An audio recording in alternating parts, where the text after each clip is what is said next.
Right now, bring to mind the image of a clear, still lake, untouched, unshaken, perfectly calm. Imagine your own mind becoming just like that water, undisturbed by criticism, unaffected by the chaos of work, unshaken by the storms of everyday life.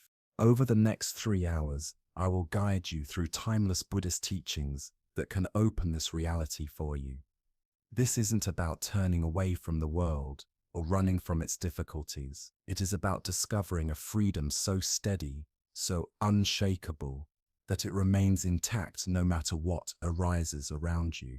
And if something in these words touches your heart, let me know where you are listening from in this moment. Picture tomorrow morning. You awaken and notice something profound has shifted within. The same co-worker who tests your patience passes by.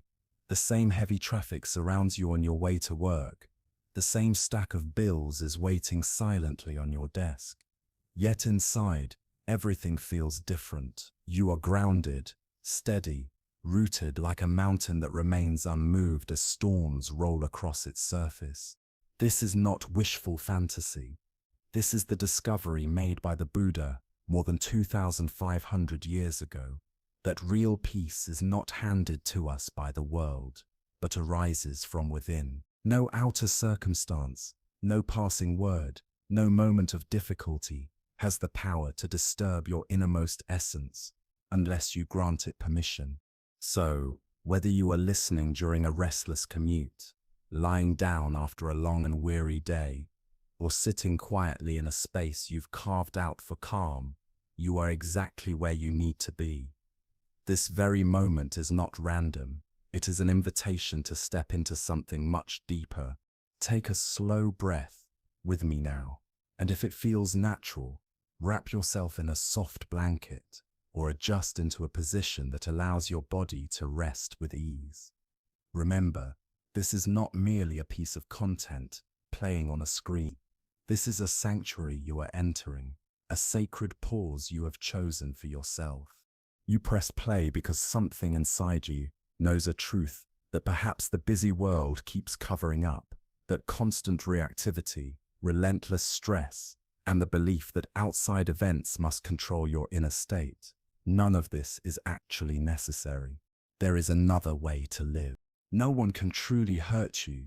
One of the Buddha's most radical insights carries the power to transform every interaction you have, every harsh criticism you hear, every challenging moment you endure.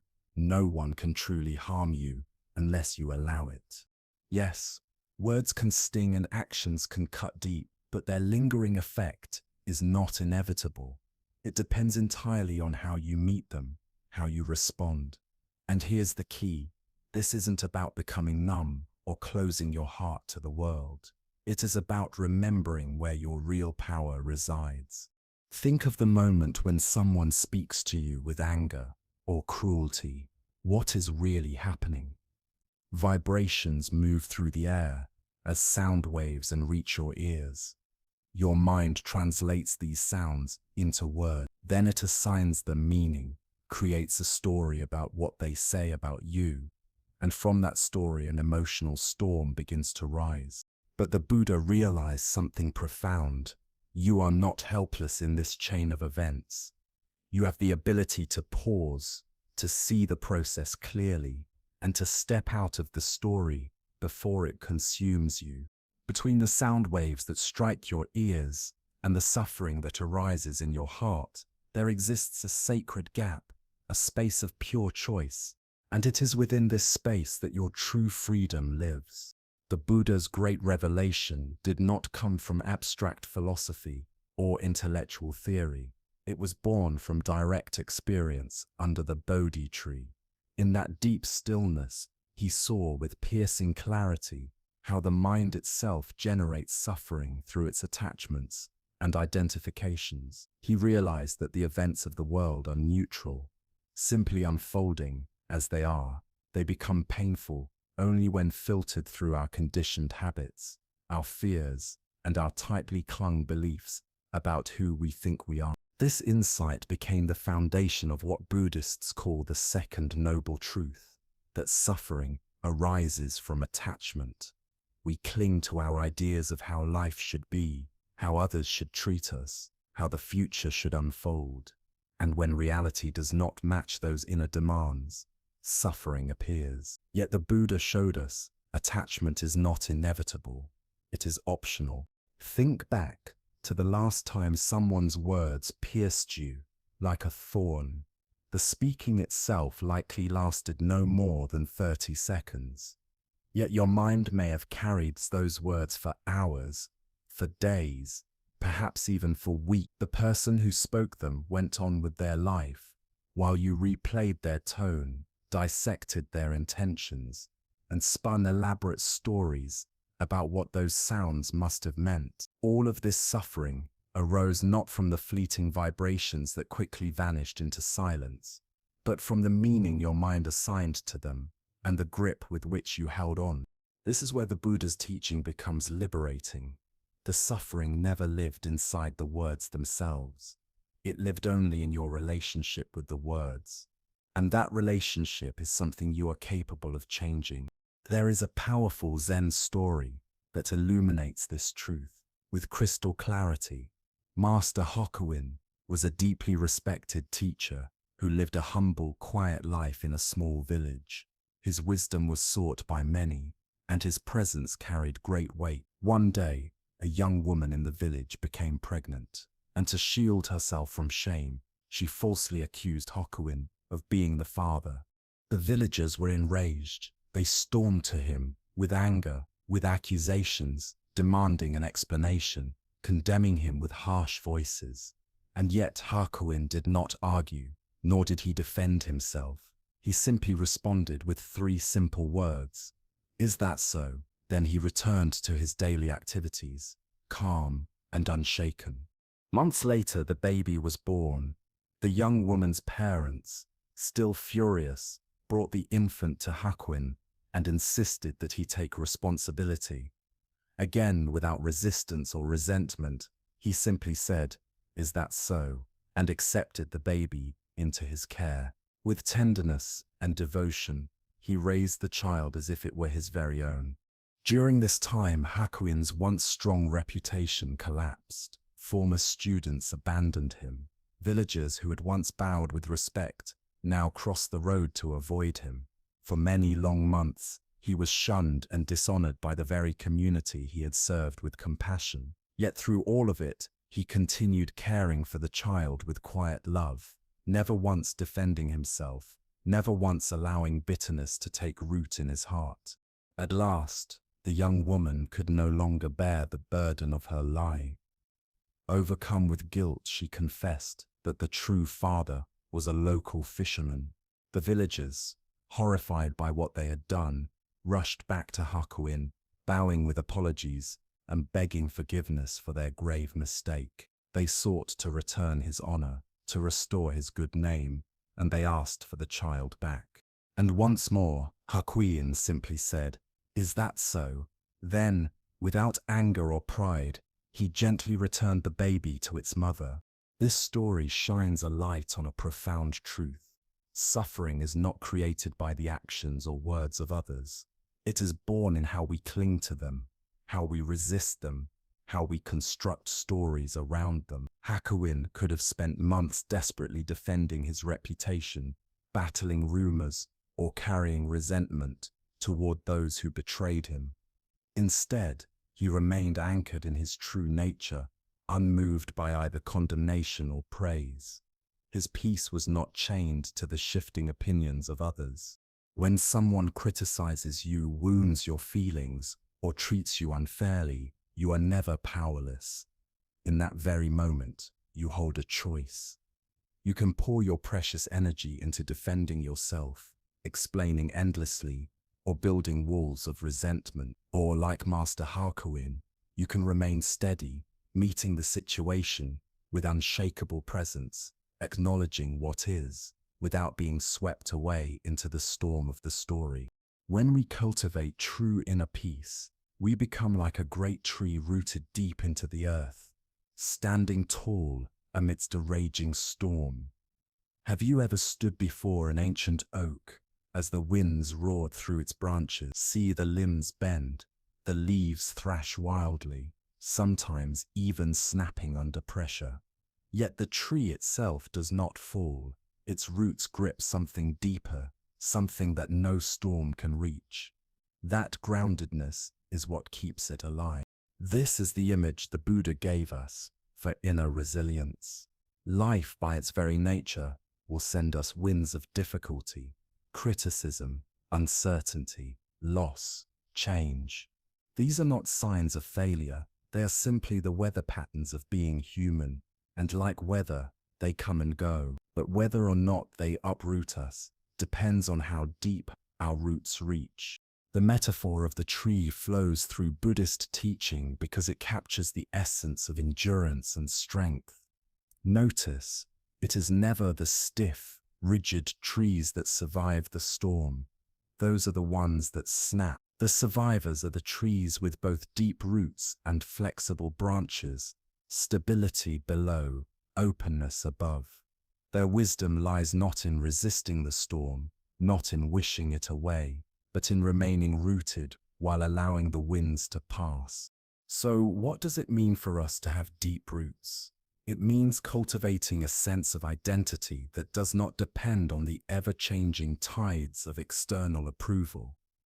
It means knowing without question that your worth does not fluctuate with someone else's opinion. It means realizing, deep in your bones, that peace comes not from controlling how others treat you, but from remembering who you are beneath all conditions. In Zen, this rootedness is called original nature, the timeless awareness that remains untouched, no matter what thoughts or emotions move through it.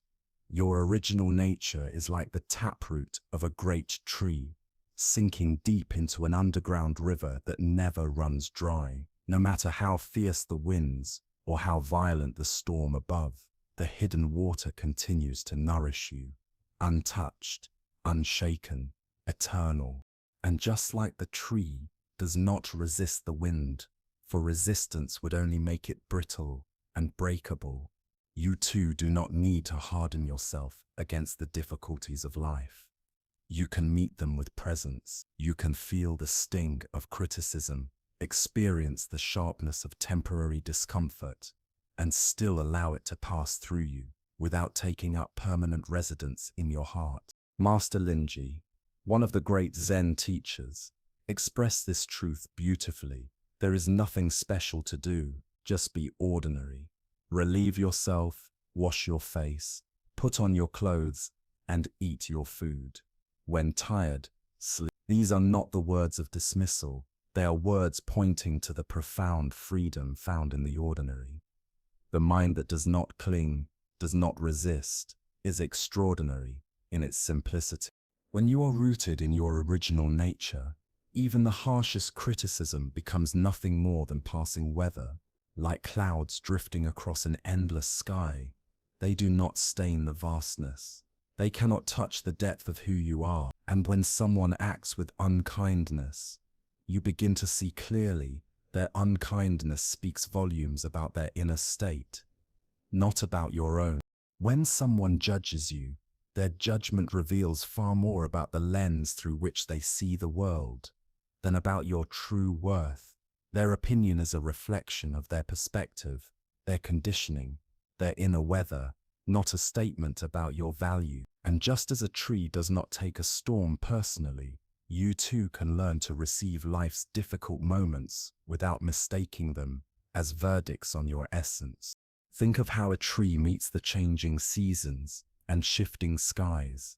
It does not swell with pride when the sun shines, nor collapse into despair when clouds gather. It does not take offense at the wind or plead for the rain to stop. Instead, it simply remains present, rooted, and responsive. The rain nourishes its roots with water. The sun gifts it with warmth and energy. The wind, though fierce, strengthens the trunk by offering resistance. Even the harshest storms serve a purpose, clearing away dead branches and making space for new life to emerge. This way of seeing transforms how we meet difficult people and painful situations. The critical coworker who unsettles you may actually be pruning away your dependence on outside approval. The judgmental family member may, unknowingly, be helping you trust the strength of your own inner compass. Even the weight of false accusations, like those endured by Master Hakoin, can reveal to you the depth of your peace, the quiet wellspring within that cannot be destroyed. Of course, this kind of transformation does not bloom overnight. Trees do not grow deep roots in a single season, and neither do we. Rootedness takes patience, presence, and practice. But every moment, every exchange, every criticism, every challenge offers a fresh invitation to grow. Each unkind word becomes an opportunity to practice non-attachment. Each difficult person becomes a teacher, pointing out where your roots are still shallow, where your grounding longs to deepen. The Buddha, in his timeless compassion, gave us gentle guidance for this path when he said, "No one saves us but ourselves. No one can, and no one may. We ourselves must walk the path." At first, these words may sound heavy, like a burden placed on our shoulders. But look again, they are not a weight, but a gift beyond measure. For if no one else is responsible for your peace, then your peace is fully in your hands. If no one else can grant you happiness, then happiness is always within reach. Imagine the freedom this truth contains.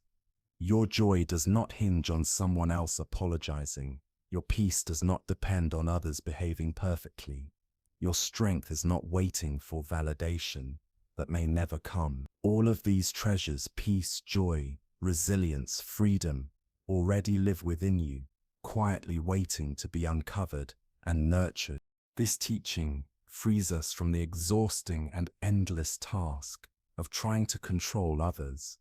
How much energy have you spent yearning for someone to see your worth, to change their ways, to finally treat you with fairness? How many sleepless nights have you lost to resentment, rehearsing arguments, waiting for a justice that remained out of reach?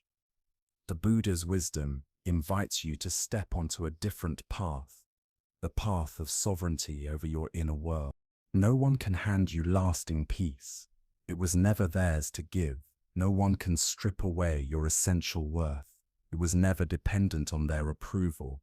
The path to unshakable strength, to an unshakable heart, is a path you walk yourself, step by gentle step, breath by conscious breath.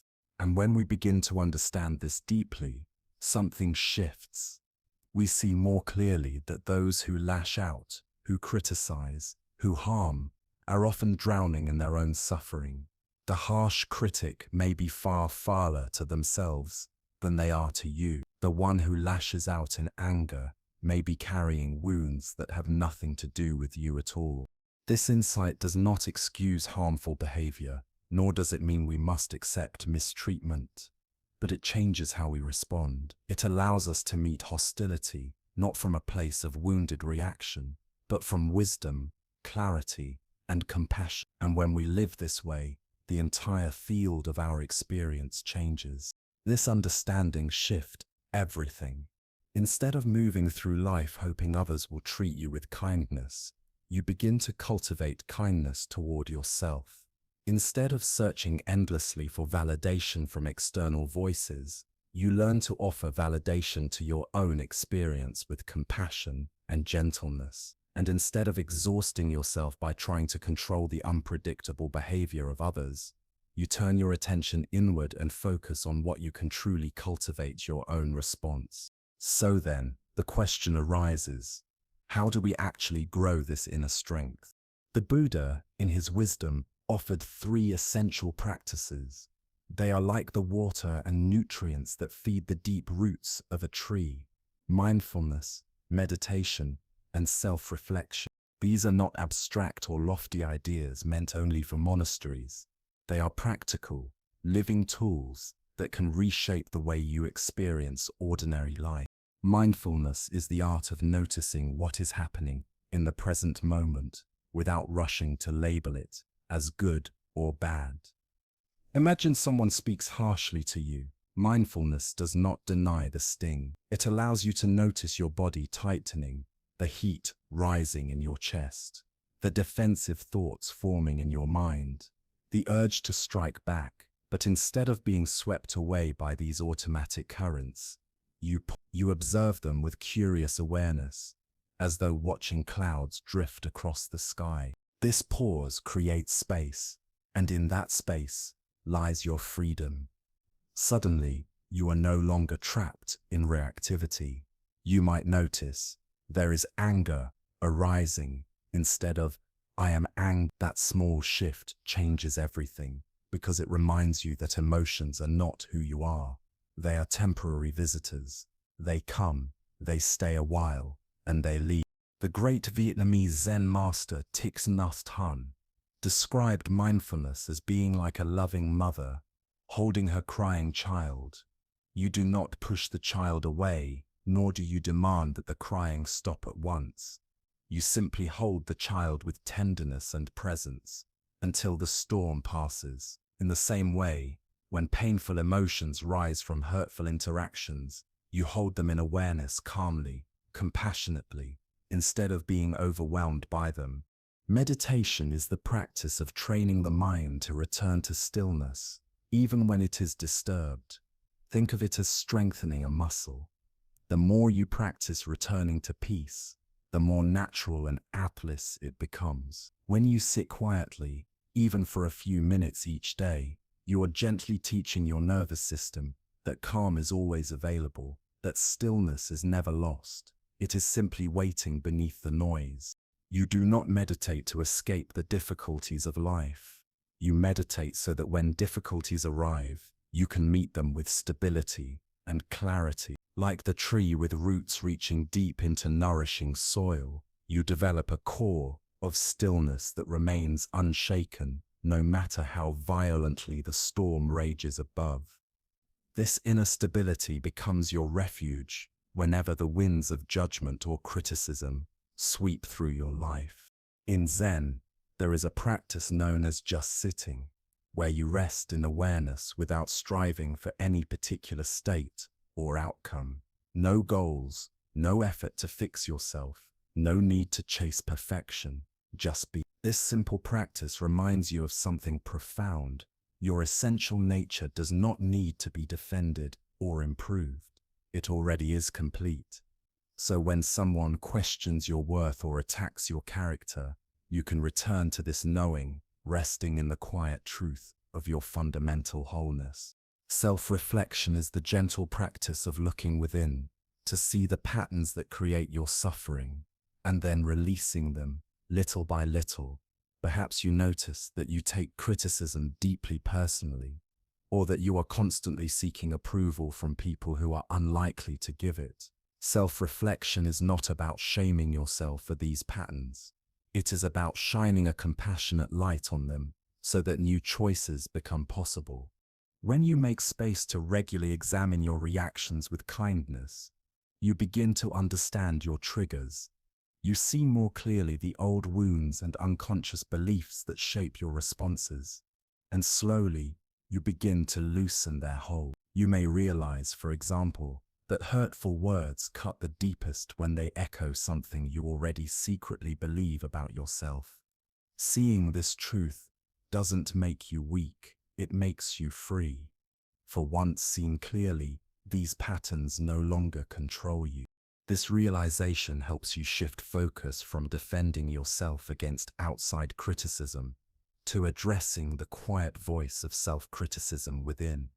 Just like sunlight, rainfall, and nourishing soil work together to help a tree grow tall and resilient, these practices combine to nurture your strength. Mindfulness brings clarity and awareness. Meditation anchors you in steadiness.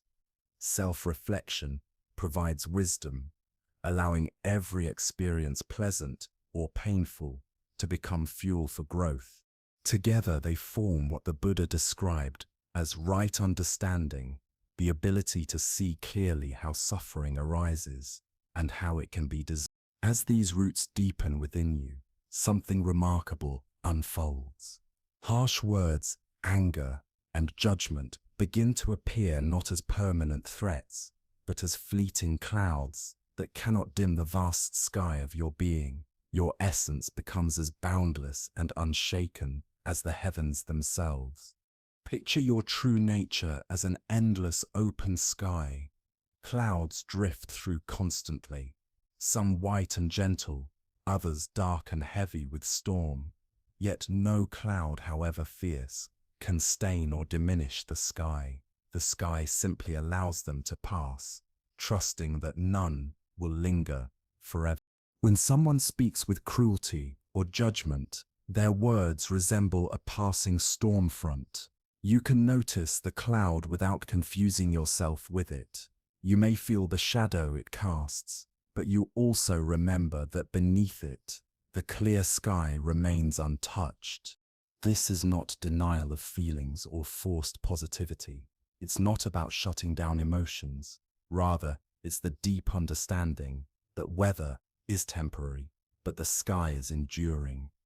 You still feel the raindrops as they fall. You still notice the chill of the wind, but you also know these conditions will change, while the spaciousness of the sky is constant. In the same way, you can allow yourself to feel pain without making it your identity.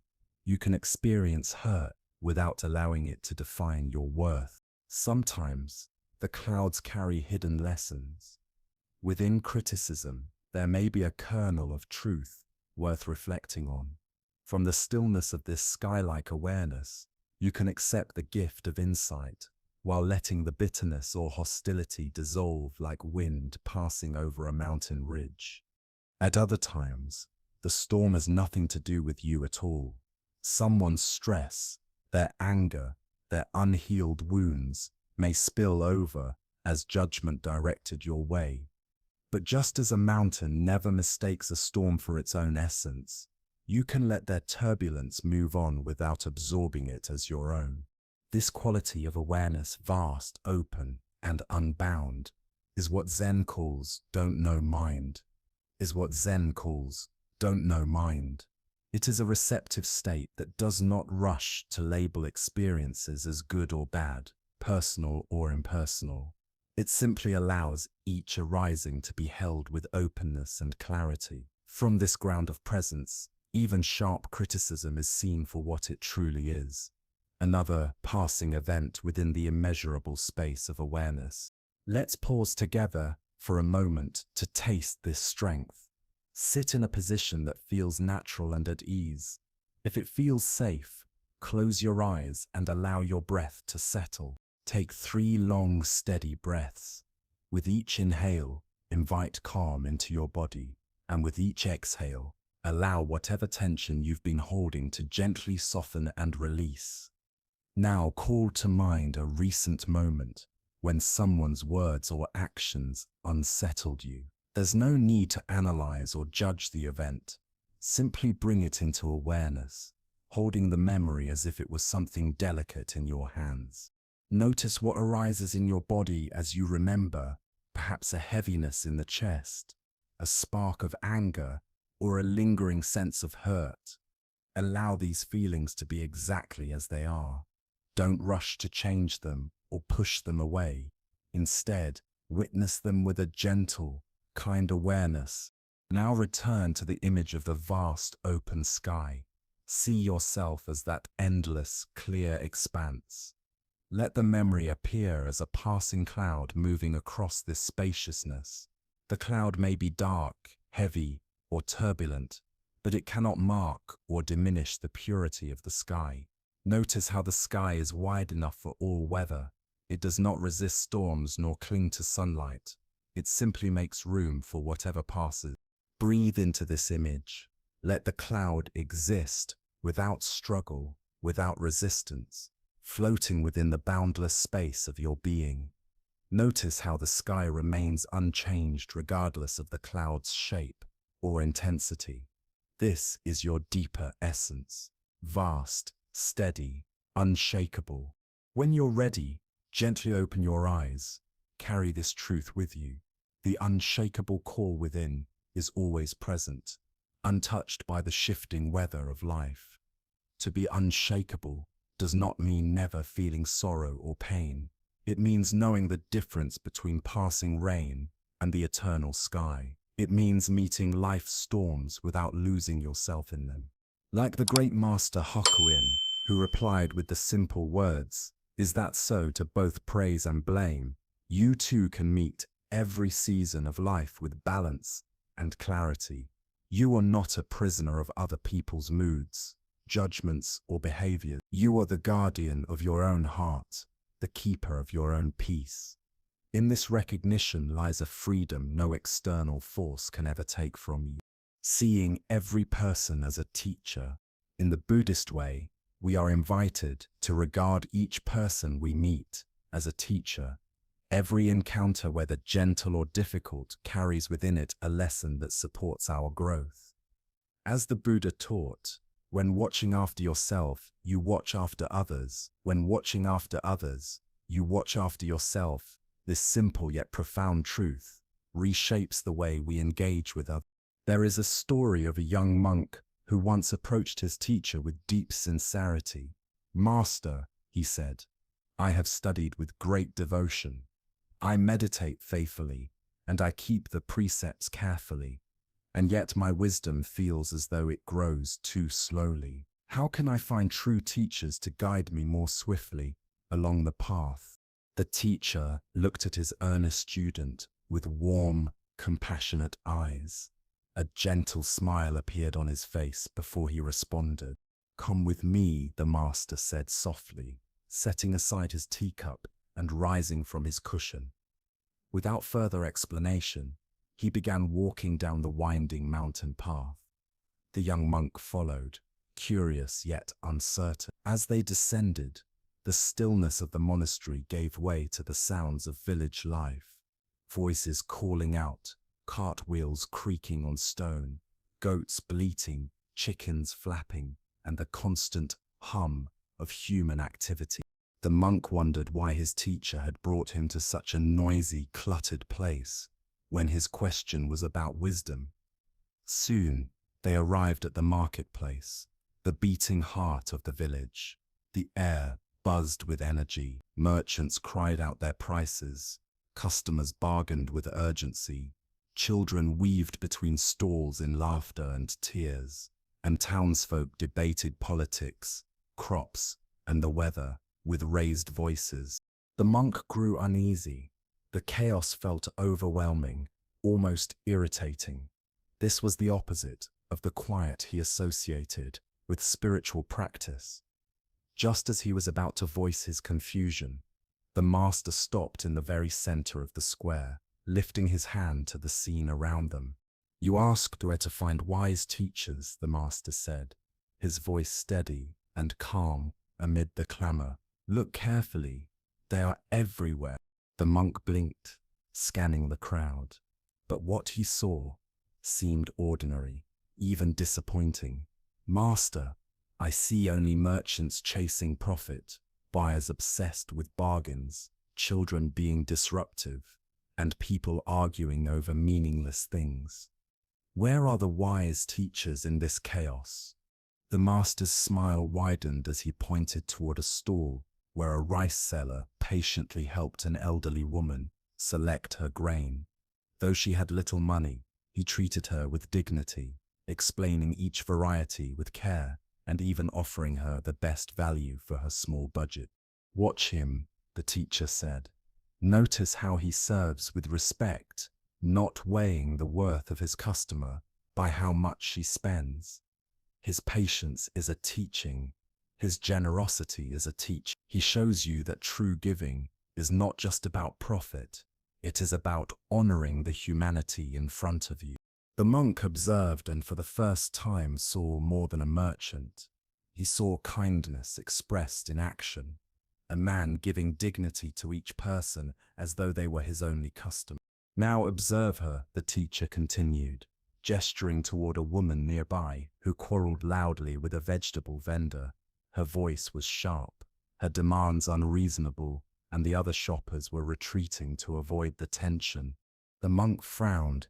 And what could such unpleasantness possibly teach me? The master's eyes softened.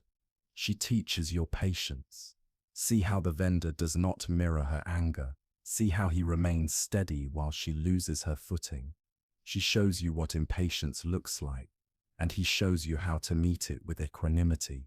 Both are teachers. The monk turned back to the scene. Slowly, he began to see the quarrelsome woman, without knowing it, was demonstrating the cost of losing one's center. The vendor, without effort, was modeling the strength of keeping it. Together, they revealed a profound lesson. Peace and agitation are both paths of instruction, depending on how one chooses to look. And what about those people? The monk asked, pointing toward a cluster of strangers scattered around the square. They seemed withdrawn, each lost in their own world, barely acknowledging one another as they went about their business. What could people so indifferent possibly teach me? The master's eyes softened. They teach you self-reliance, he replied patiently. When others are too distracted or preoccupied to offer you kindness or support, you are invited to discover the strength that already lives within you. Their indifference is not a judgment of your worth. It merely reflects their own state of mind. By witnessing their disconnection, you come to see more clearly the value of presence, of truly engaging with life rather than drifting through it. The teacher's voice deepened, carrying a weight that silenced the monk's restless questions. Every person you meet is a mirror, my dear student. If you pay close attention, you will see yourself reflected in each of them. The compassionate ones awaken and strengthen your own generosity, reminding you of qualities already present within. The difficult ones reveal your capacity for patience, for forgiveness, for understanding. And those who appear indifferent show you how to rely on the wellspring of wisdom and stability within yourself, rather than constantly reaching outward for approval. As he listened, something shifted in the monk's perception. The marketplace itself had not changed. The noise, the bargaining, the quarrels, and the indifference were all still there, but the way he saw it had been utterly transformed. What once looked like chaos now appeared as a vast and vibrant classroom, every interaction containing a lesson about human nature, compassion, resilience, and the many ways beings try to meet life's struggles. Master, the young monk asked quietly, his brow furrowed with thought, if every person is already a teacher, then why do we need monasteries? Why do we seek out formal instruction? The teacher smiled, a gentle chuckle rising from his chest. Formal teachers are like lamps. We illuminate what you might not yet notice. We point to the lessons hidden in plain sight. But once your eyes are open, once you learn how to see, then every moment becomes a scripture, and every person becomes a messenger, carrying wisdom. The monastery is where you learn to open your eyes. The world is where you practice keeping them open. From that day onward, the monk began to treat his entire world as his classroom. He no longer waited for quiet meditation halls or rare encounters with revered teachers. Instead, he approached each person he met with curiosity and openness, asking silently, "What lesson do you bring me today?" His practice expanded beyond sitting on a cushion. It became something he lived in every conversation, every challenge, every ordinary encounter. The merchant's patience with a difficult customer grew even more profound in the monk's eyes once he understood that the difficult ones are often our most powerful teachers. Think about your own life. Consider the last person who tested your patience. Perhaps someone who cut ahead of you in line, a colleague who never meets their deadlines, or a family member who always presses your deepest buttons. These individuals are not accidents. They are opportunities disguised as frustration. Each time someone triggers your irritation, they hand you the gift of practice. Every wave of impatience is a chance to anchor yourself in equanimity. Every uncomfortable moment is an invitation to respond with wisdom, rather than be swept away by reaction. Consider again the rice merchant in the bustling market. When confronted with the angry customer, he could have mirrored her agitation, escalated the conflict, and poisoned the day for them both. Instead, he chose differently. He used her harshness as a training ground for patience. Her anger became his teacher, showing him how to remain rooted and steady, while another lost their center. This perspective does not mean we must deliberately seek out difficult people or endure mistreatment without boundaries. What it means is this: when life inevitably places challenging individuals in your path, you can choose to see them not only as obstacles, but as teachers, offering you lessons wrapped in the most uncomfortable packaging. The gift of patience, the gift of compassion, the gift of learning how to keep one's peace no matter what arises in the outer world. These are among the greatest treasures that life's challenges can offer. Yet within these gifts lies a deeper teaching about the very nature of patience itself. Patience is not simply passive endurance. It is not just clenching your jaw and waiting for a storm to pass. True patience is alive, alert, and present. It is the ability to remain open, steady, and responsive, even in the midst of difficulty. It is the quality of consciousness that makes room for whatever arises without the desperate need to control, resist, or escape it. When you practice patience with those who test you, you are not merely refining a social courtesy, you are cultivating a profound spiritual capacity. You are training yourself to meet life as it actually is, not as you wish it would be, and this shift transforms not only your relationships with other people, but your very way of relating to reality itself. The angry customer in the marketplace, for example, was suffering deeply. Her harsh tone, her sharp words, her restless demands were not reflections of the merchant's worth, but signs of her own inner unrest. When the merchant chose to meet her with patience, he was practicing compassion in its purest form. He did not let her agitation seep into his own mind. He did not carry her storm within himself. Instead, he stood steady, offering a presence spacious enough to contain her distress without being shaken by it. This is the lesson patience gives us: to remain present with suffering without feeding it, to witness another's pain without making it our own, to respond with wisdom rather than reflex. Such teachings rarely arrive through ease. They come most vividly through our encounters with those who push us, test us, and challenge our peace. Children, however, offer a very different kind of teaching. At first, the young monks saw them in the marketplace as noisy intrusions, crying, laughing, chasing one another in ways that seemed distracting to serious practice. Yet children embody lessons of presence and authenticity in a way few adults ever do. Observe a child at play.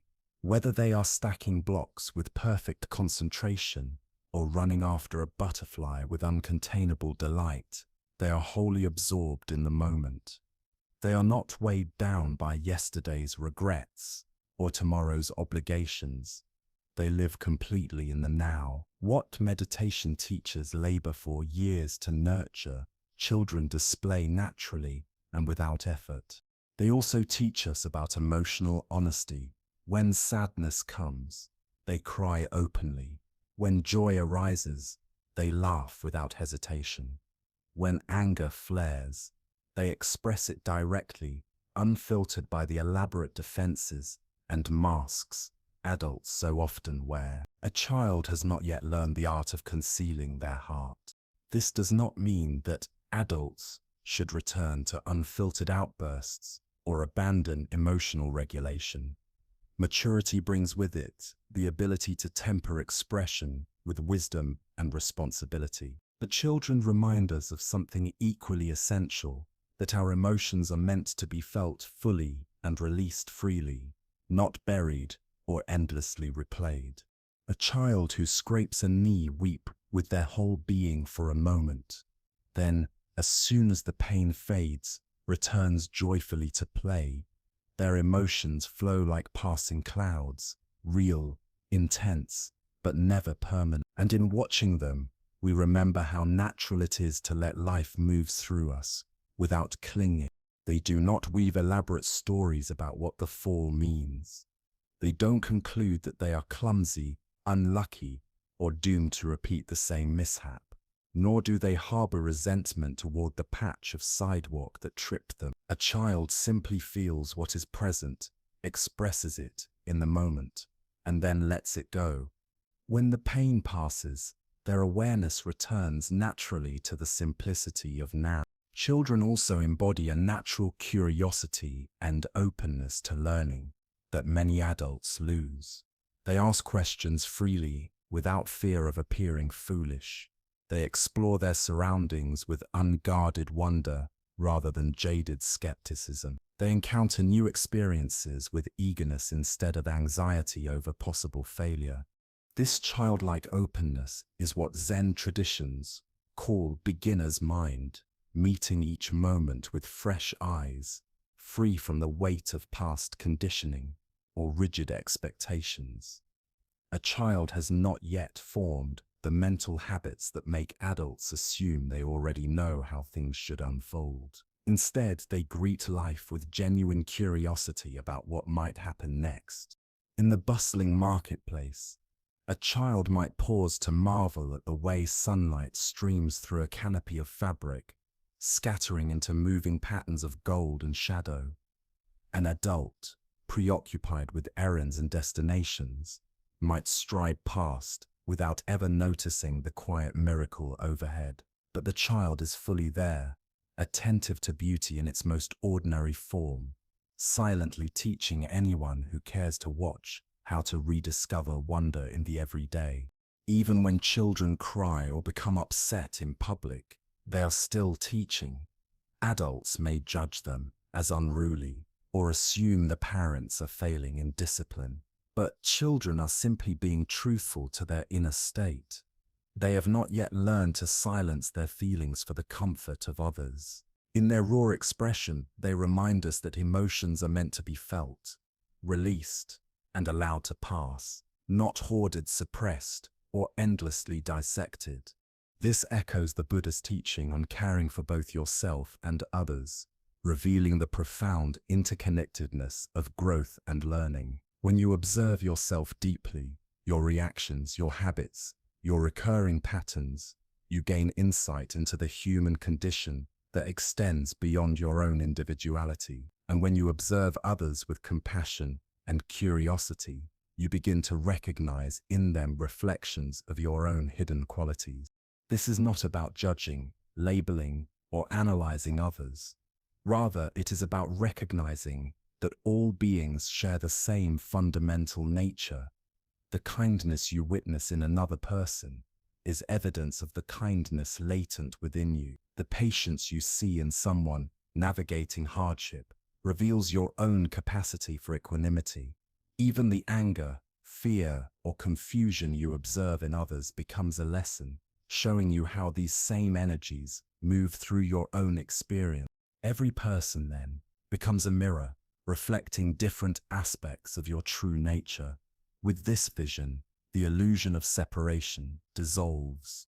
You begin to see that we are all teachers and students to one another in the great classroom of existence. Every interaction becomes an invitation into sacred learning. The cashier at the grocery store is no longer just processing items. They are teaching patience, attentiveness, or efficiency. The stranger who blocks your path is heavy how you respond to interruption. Each encounter carries a lesson, if only you have the eyes to see. The stranger seated across from you on public transportation becomes a lesson in presence or in distraction. The challenging family member who tests your patience again and again becomes an invitation to practice the rare art of unconditional love. When life is approached in this way, boredom dissolves completely. How could boredom survive when every person you meet carries hidden wisdom, How could monotony exist when each moment is pregnant with the potential to shape your understanding? The ordinary becomes extraordinary, the mundane becomes sacred when you begin to see teachers everywhere you turn. This shift does not require forcing meaning into every encounter or dissecting each moment with heavy analysis. Rather, it calls for a posture of gentle curiosity and openness to what life might be offering through whoever stands before you. Sometimes the lesson is obvious. A stranger's warmth inspires you to cultivate greater kindness yourself. At other times, the teaching is subtle. A distracted gaze reminds you to return to your own presence. The key is approaching every encounter with what Buddhists describe as don't know mind, a way of meeting the world that does not assume, does not cling to expectations, and does not presume it already knows what will unfold. This perspective allows you to meet people as they truly are, rather than through the fog of your assumptions or the rigid lens of your past judgments. In the bustling marketplace of daily life, every exchange becomes part of a vast curriculum. The passerby who compliments your clothing is a teacher of appreciation. The one who walks past without acknowledging your greeting becomes a teacher of non-attachment to outcomes. The individual who confides their struggles becomes a teacher of compassion, reminding you that suffering is universal and that listening itself can be a profound medicine. Even in silence, teachings abound. The hurried footsteps of a stranger reveal a restless relationship with time, while the measured pace of another shows a different way of moving through existence. The expression on someone's face while they wait in line is a mirror reflecting countless ways humans relate to patience and frustration. Even the energy shared in an elevator ride, whether tense or relaxed, demonstrates various approaches to sharing space with others. When you begin to view the world as your classroom, you develop what might be called sacred sight, the ability to perceive the extraordinary wisdom hidden within the fabric of ordinary human life. This perspective nurtures humility, for you begin to see how infinite the opportunities for learning truly are. It cultivates compassion, because you recognize that each person, whether struggling or thriving, is doing the very best they can with the understanding and awareness they currently hold. Most importantly, this way of seeing transforms daily existence. Life ceases to appear as a string of random, disconnected encounters, and instead reveals itself as a continuous unfolding of lessons designed for your awakening. You can begin to practice this sacred sight right now, in the very place you stand. Simply start by noticing the people around you with fresh vision, rather than labeling them quickly or making assumptions about their stories. Allow yourself to see them as fellow travelers in the great journey of being human. When someone irritates you today, pause before you react. Instead of feeding the annoyance, ask quietly, what might this person be teaching me? And when someone impresses you with their kindness, patience, or skill, reflect inwardly, how can I cultivate this same quality in my own life? When you encounter someone who appears indifferent or lost in distraction, pause and ask yourself what lesson their example might hold. Perhaps they are showing you the value of presence, or reminding you of the importance of engaging wholeheartedly with life. Each person, even those who seem distant, has something to reveal if you look with the right eyes. Practice seeing the humanity in everyone you meet. Behind every expression, behind every silence, is a being with hopes and disappointments, with fears and longings, with moments of joy and pain, just like yours. Every person you pass was once a child learning to walk, struggling with their first attempts, celebrating their first triumphs. Every person has known both laughter and heartbreak. To recognize this is to cultivate compassion naturally, for compassion grows wherever we remember our shared humanity, and it is compassion that opens the doorway to true learning. Remember too that you are not only a student, you are a teacher. Every gesture of patience you embody, teaches others about calm presence. Every act of kindness you offer demonstrates the possibility of generosity. Even your struggles, when carried with grace, reveal to others that difficulty can be met with dignity rather than despair. In this great web of life, teaching and learning are never separate. We are always, all of us, shaping and supporting each other's awakening. Accept what is, let go of what was. In the Buddhist path, acceptance does not mean resignation. It is not passive defeat. Acceptance is an active, conscious choice, the willingness to meet reality as it is, without resistance, without judgment. The Buddha taught, accept what is, let go of what was, and have faith in what will be. This simple yet profound truth is the essence of living in harmony with the present moment. There is an old story often told to those struggling with regret and self-blame. A young monk was once given the honor of carrying a sacred bowl of blessed water up a steep mountain trail to the monastery's temple. This was no ordinary water. It had been sanctified in a solemn ceremony and was meant for an important ritual at sunset. The young monk felt the immense responsibility pressing upon him as he began the climb. Each step on the narrow path required vigilance, as it twisted sharply through rocky slopes and shadowed forest. Holding the bowl with both hands, he moved carefully, his heart fixed on the duty before him. For the first hour, his progress was flawless. He moved slowly, deliberately, protecting the holy water with all his focus. But when the path curved tightly around a jagged boulder, his sandal slipped upon loose gravel. In a desperate effort to regain balance, he tilted the bowl. Nearly half of the sacred water spilled, streaming onto the stones below and vanishing into the thirsty earth. The monk froze, horrified. His heart sank as he watched the shimmering liquid disappear between the rocks. Shame rose hot within him. How could he return to his master after such carelessness? How could the ceremony be completed with only half the needed water? His mind filled with self-accusations. I have failed. I am clumsy. I am unworthy of trust. The weight of his disappointment felt heavier than the bowl he still carried. Not far behind, his teacher had been following, watching quietly to ensure the young man's safety. Seeing the accident, the elder approached. Instead of sternness, his face carried only a soft smile. The monk, confused by such gentleness, bowed his head in anguish. "Master," he said, his voice trembling with regret, "I have failed you.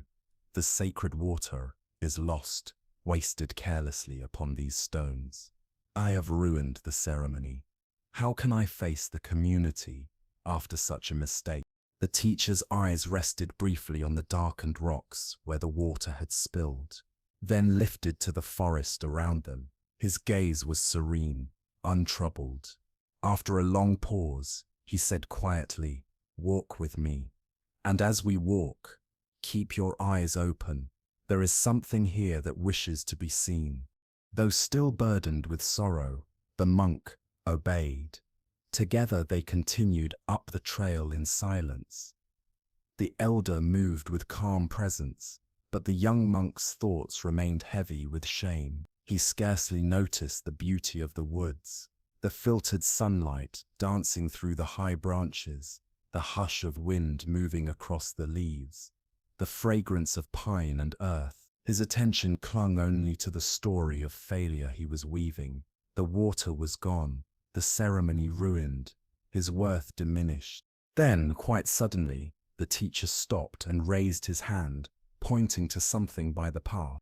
"Look," the teacher whispered softly, his voice carrying both wonder and tenderness. The young monk followed his master's gaze, and when his eyes landed upon what had appeared, he inhaled sharply in astonishment. From a narrow crack in the stone, right where the water had spilled earlier, a cluster of delicate wildflowers had sprung forth. They were small, fragile blossoms, yet their petals glowed in the shaft of filtered sunlight that broke through the trees above. Tiny beads of water still clung to their leaves like scattered jewels, sparkling as if the mountain itself had been the water you believed was wasted, the teacher said with gentle clarity, has in truth given birth to something new. It has created a beauty that could not have existed otherwise. While your mind was caught in grieving what seemed lost, something was quietly being born in its place. He gestured toward the flowers with serene reverence.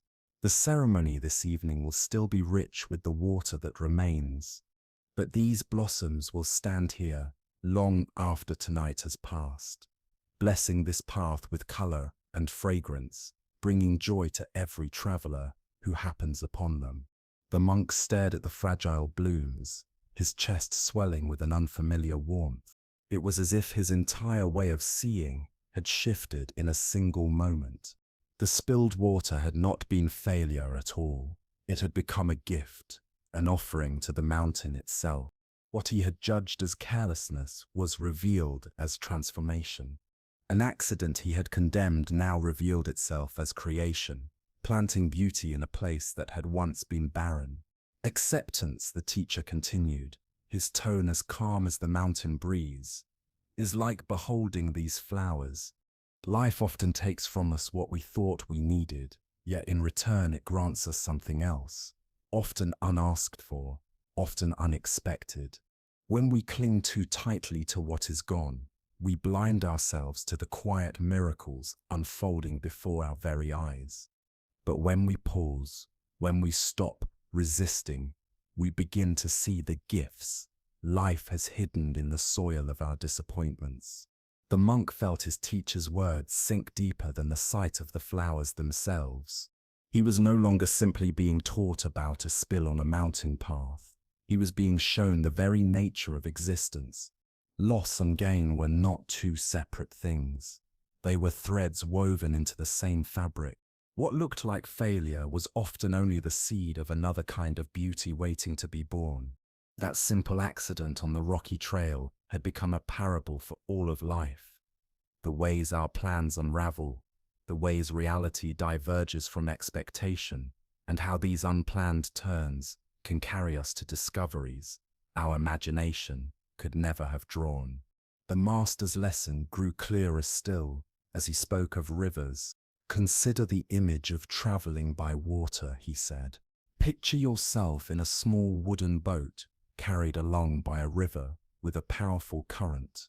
You hold in mind a destination, a village downstream where you hope to arrive by evening, but the river flows with its own rhythm, its own pace, and to resist its pull is to exhaust yourself. The monk imagined himself in that boat, oars in hand, straining against the relentless surge. He could almost feel the ache in his arms, the sting of frustration, as the current pushed him backward, no matter how fiercely he fought. Rowing upstream only left him weary, his progress small, his spirit drained.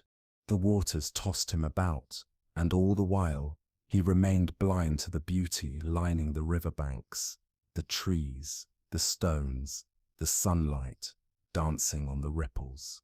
But the teacher's voice grew softer, like the flow of the river itself. When you surrender to the current, everything changes. You can still steer, you can still choose your direction, but you are no longer fighting against what is larger than you. Instead, you move with it, guided by its strength, aligned with its flow. Your strokes with the paddle become measured, deliberate, and graceful, guiding the boat rather than forcing it forward.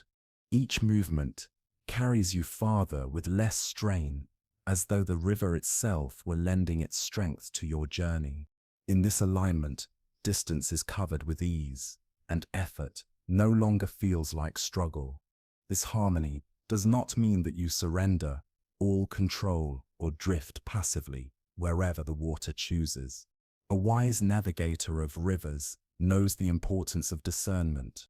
They study the current, learn to use backwaters and eddies to their advantage, and steer carefully away from hidden rocks or treacherous rapids. They recognize that working with the river's immense power is infinitely wiser than exhausting oneself in opposition to it. So too does life flow. When we resist the movement of events, fighting illness with bitterness, raging at injustice, refusing to accept changes in relationships, or clinging desperately to what no longer exists, we burn through our energy without shifting reality.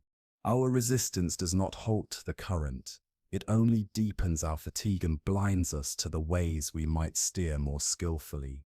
But when we begin to cooperate with life's flow, while still holding the paddle firmly in our hands, everything changes. Challenges no longer drown us. Unexpected turns no longer unseat us. Setbacks cease to appear as proof of our inadequacy. Instead, they become bends in the river, teaching us agility and patience as we continue downstream. This art of moving with life, neither collapsing into passivity nor exhausting oneself in resistance, is what the Buddha named right effort. It is the middle way between striving and surrender, between caring deeply for what unfolds and yet holding the outcome lightly, like a leaf resting upon the surface of water.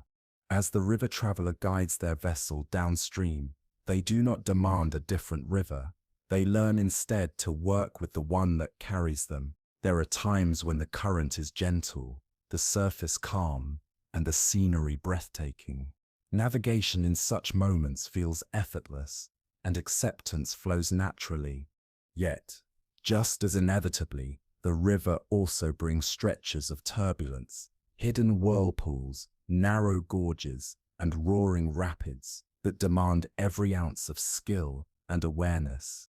These are the moments when acceptance feels most difficult and also most necessary. When the rapids of life appear, illness that shakes the body, relationships unraveling, careers collapsing, or the deep ache of losing a loved one, our first instinct is often to fight, to paddle furiously upstream, yearning to return to calmer waters, back to the before, when life felt steady. But rivers do not reverse. They move only forward, forward through time, forward through change, forward into the unceasing unfolding of existence. To accept in these moments is not to surrender in defeat, nor to sit passively adrift. It is to acknowledge where you are upon the river, and to use all the wisdom, skill, and steadiness of heart you possess to navigate with as much grace as possible.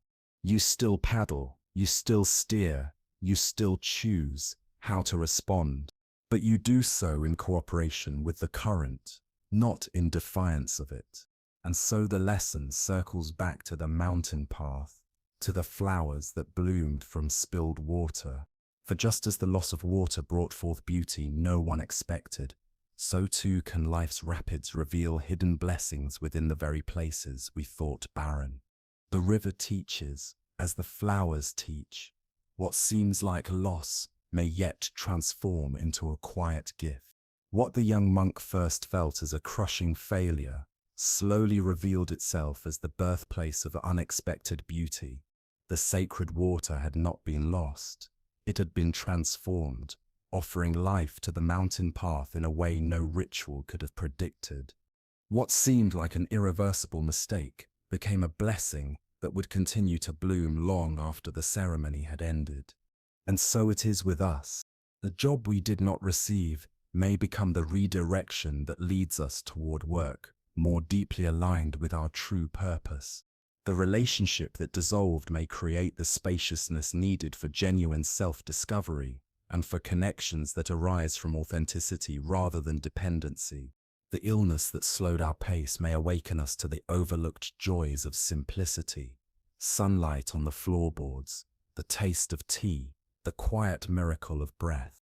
This perspective does not deny the ache of loss, nor does it suggest we should pretend that disappointment does not pierce the heart. The young monk's sorrow at spilling the water was natural, as is our grief when something precious slips from our grasp. To mourn what has gone is part of being human. But if we hold our grief with gentleness rather than clinging tightly to it, we open space for life to reveal what else may be emerging in its place. Sometimes, the flowers that spring from our spilled water appear quickly, their blossoms visible within days. Other times they take months, even years, to root and rise. The invitation is to trust that nothing is wasted, that every experience, even those soaked in pain, can become fertile soil for future growth. This trust does not erase the reality of loss. Rather, it widens our vision so that we begin to see loss and gain as threads woven through the same mysterious fabric of existence. When something precious leaves a loved one, a dream, a stage of life, we can honor what is gone while also remaining curious about what new life might wish to unfold. The love we felt for someone who has died does not vanish into nothingness. It often transforms into deeper compassion for others who now walk through grief. The career that ended may reveal hidden abilities waiting quietly in the background, urging us to discover capacities we never knew we had. A body altered by illness may open our eyes to the fragile, radiant gift of simply being alive in this very moment. This way of seeing requires what might be called transformational vision, the ability to look at the ashes of endings and perceive the quiet sparks of new beginnings. It is the wisdom of the seasons, understanding that the leaves falling in autumn are not wasted, but return as nourishment for spring's blossoms. In nature, nothing is ever truly lost. It only changes form and continues its service in the great dance of life. The Buddha's teaching, accept what is, let go of what was, and have faith in what will be, offers a compass for walking through change with clarity and grace. To accept what is does not require us to enjoy every circumstance. It simply calls us to meet reality as it is, without layering it with extra suffering born of resistance.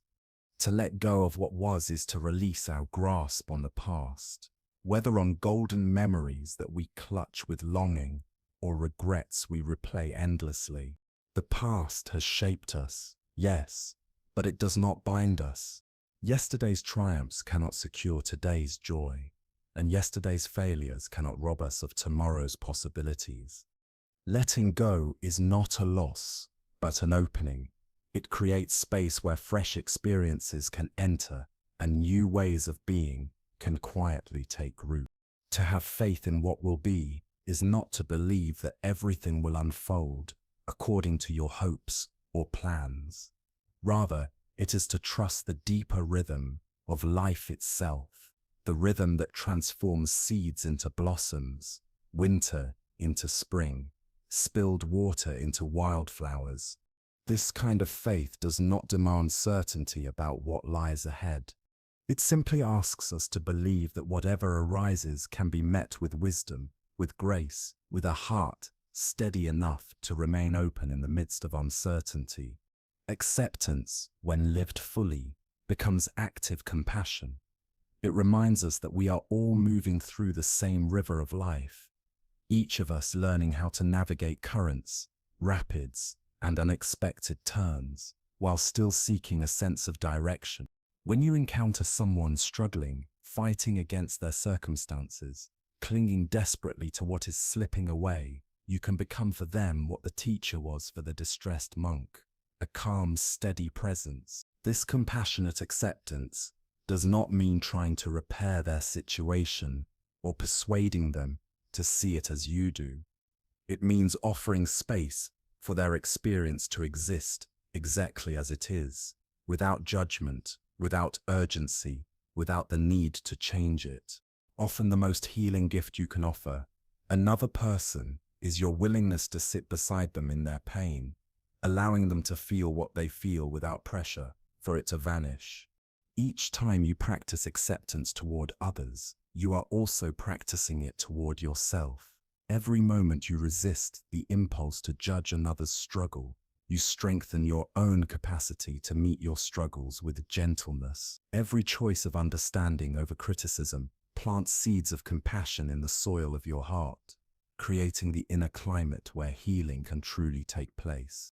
This compassionate acceptance also honors the truth that resistance itself is often a natural part of the journey. Just as the monk first had to taste the sharp sorrow of failure before he could recognize the beauty of the flowers, we too sometimes need to fully enter our resistance before we can release it.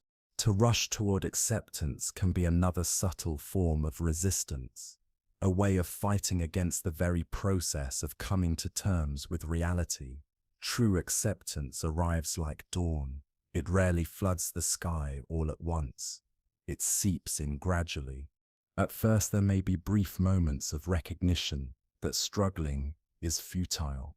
Then there are periods of experimenting with letting go. Slowly, a greater ease emerges, an openness to life as it is, paired with renewed energy to engage wisely with whatever challenges arise. In this way, acceptance becomes an act of compassion for the world itself. For when you stop adding your resistance to the collective weight of suffering, you become a source of steadiness, a quiet center of calm that others can feel. Your acceptance will not erase every hardship or instantly solve the problems of those around you, yet it does something just as powerful. It creates a small sanctuary of stillness in the midst of the storm, like those unexpected flowers nourished by spilled water. Your calm presence becomes a quiet blessing that radiates far beyond your own immediate circle. Let's now shape a simple, gentle practice of letting go with love, something you can carry into your everyday life. Begin by finding a peaceful space where you can sit comfortably without disturbance for a few minutes. Close your eyes and take 3 deep, unhurried breaths. With each exhale, imagine releasing any tension you've been carrying in your body, softening your shoulders, your face, your heart. Bring to mind something you've been resisting, a change that unsettles you, a loss that still aches, or a situation unfolding differently than you wished. Instead of trying to fix it or reshape it, simply hold it gently in your awareness. Now imagine this situation as a small bird resting in your open palms. You can feel its delicate weight, sense the warmth of its feathers, and marvel at its fragile beauty. Yet you cannot force it to stay. If you tried to grip it tightly, both you and the bird would suffer. The only way to honor its presence is to allow it to be there freely, and to let it fly away when the time comes. With every breath, practice this art of open-handed presence, holding without clinging, caring without controlling. Let your palms remain open, your heart stays soft, and your mind expand into spacious awareness. If the bird lifts its wings and departs, trust that its leaving clears the way for something new to arrive in its own time. As you breathe, silently repeat these phrases. I accept what is. I release what was. I trust what will be. Let these words ripple through you like the steady current of a gentle river, carrying away resistance and guiding you toward peace. When you are ready, open your eyes slowly and bring this quality of open-handed acceptance with you into the rest of your day. Remember, letting go does not mean indifference. It is not about caring less. On the contrary, it is about caring so deeply that you are willing to love without chains, to hold without grasping, and to trust the mysterious unfolding that turns every seeming loss, every drop of spilled water, into new blossoms of life. Be grateful for what you have. In the teachings of the Buddha, gratitude is not just a pleasant mood or fleeting feeling. It is a way of seeing, a lens that reshapes how we experience every moment. Gratitude shifts the gaze of the mind from what is absent to what is present, from scarcity to sufficiency, from longing to appreciation. The Buddha reminded us again and again that even the smallest blessings, breath, food, kindness, light, deserve our recognition. His teaching on gratitude was born from a profound understanding of how the mind entangles itself in suffering through endless comparison and craving. He observed that human beings are often absorbed by what they lack, overlooking what is already in their hands. This constant habit of measuring and desiring breeds dissatisfaction, casting shadows over even life's brightest gifts. The Buddha's insight was revolutionary. Joy does not arise from accumulation, but from awareness. Happiness is not found in what we acquire tomorrow, but in how we receive what is here today. He taught his followers to rejoice in life's most essential offerings: awareness, learning, health, breath, and the simple fact of being alive. This was never about lowering one's standards or settling for less than what the heart desires. It was about awakening to the richness already woven into the fabric of existence. It was about awakening to the extraordinary wealth hidden within what often appears. The Buddha's perspective on gratitude was not abstract or distant. It was strikingly practical and profoundly human. He knew that people often overlook the small blessings in their daily lives, dismissing them while holding out for dramatic successes, grand victories, or ideal circumstances that may never arrive. So instead, he encouraged his followers to slow down and notice the gifts that were already within reach: incremental growth, modest health, and the very miracle of simply being alive. These are not consolation prizes for those who fail to reach greatness. Rather, they are the very foundation upon which all forms of greatness rest.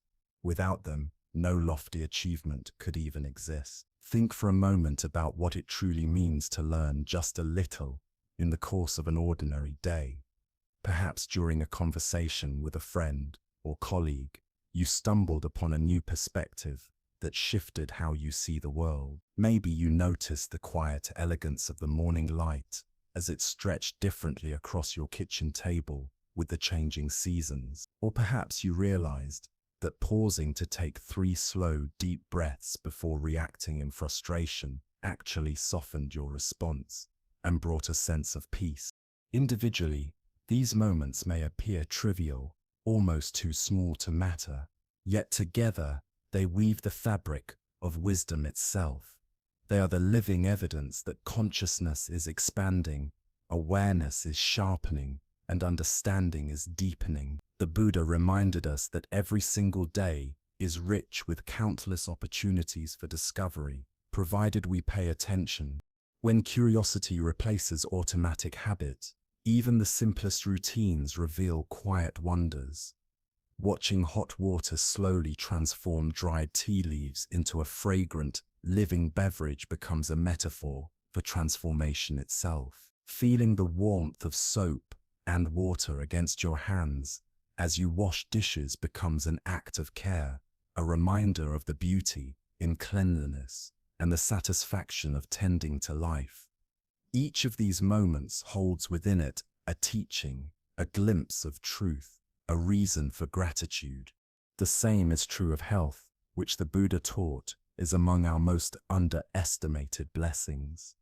When our body moves with ease and breath flows without effort, we often pass through the day without acknowledging the miracle of what is happening inside us. We rarely think about the astonishing coordination of countless systems: breathing, digestion, circulation, movement, all harmonizing in silent orchestration to keep us alive. It is only when illness appears, when pain disrupts our routines, or weakness slows our steps, that we suddenly realize how precious health has always been. The Buddha's teaching urges us not to wait until it is threatened, but to treasure it now, in its presence. Notice the sweetness of air filling your lungs, the relief of a body free from sharp pain, the energy that allows you to walk from one room to another or to lift a cup of tea without struggle. Even partial health, the ability to see, to hear, to think clearly, to move in any way at all, represents a treasure that countless others long for. These capacities, so often dismissed as ordinary, are in truth extraordinary. and they remind us that life itself is already overflowing with reasons to be grateful. The deepest layer of the Buddha's teaching on gratitude rests upon something so simple, so close, that we often fail to notice it at all: existence itself. To be alive is so fundamental, so constant, that our minds rarely pause to consider just how astonishing it truly is. Yet the fact of conscious awareness, the capacity to feel, to perceive, to reflect, to experience anything at all, is the foundation of every joy, every sorrow, every lesson, every bond we will ever form. Without life itself, there would be no second chances, no growth, no love, no wisdom, no possibility of peace. This awareness changes the way we see even the hardest days. On mornings when nothing seems to align, when the body aches with weariness, or when the heart feels heavy with stress, gratitude can still be found in the simple recognition you are alive. And to be alive is to stand within a field of infinite potential, where tomorrow will always arrive, bearing new chances. Each breath you draw is itself an invitation, an opening to choose again, to act more wisely, to speak more kindly, to love with greater freedom. The Buddha's progression of gratitude, beginning with appreciation for great learning, then for small learnings, then for health, and finally for life itself, offers a kind of safety net for the spirit. On days when everything flows well, gratitude arises easily and naturally. Yet even on days of confusion or discouragement, when progress feels invisible and joy seems distant, there still remains something real to honor. Gratitude at its essence is not about forcing artificial positivity, but about seeing with clear eyes the blessings that are always quietly present. One of the simplest and most immediate gateways into this deeper sense of appreciation lies in the ordinary sensory rituals of daily living, acts so commonplace that we usually rush through them without notice.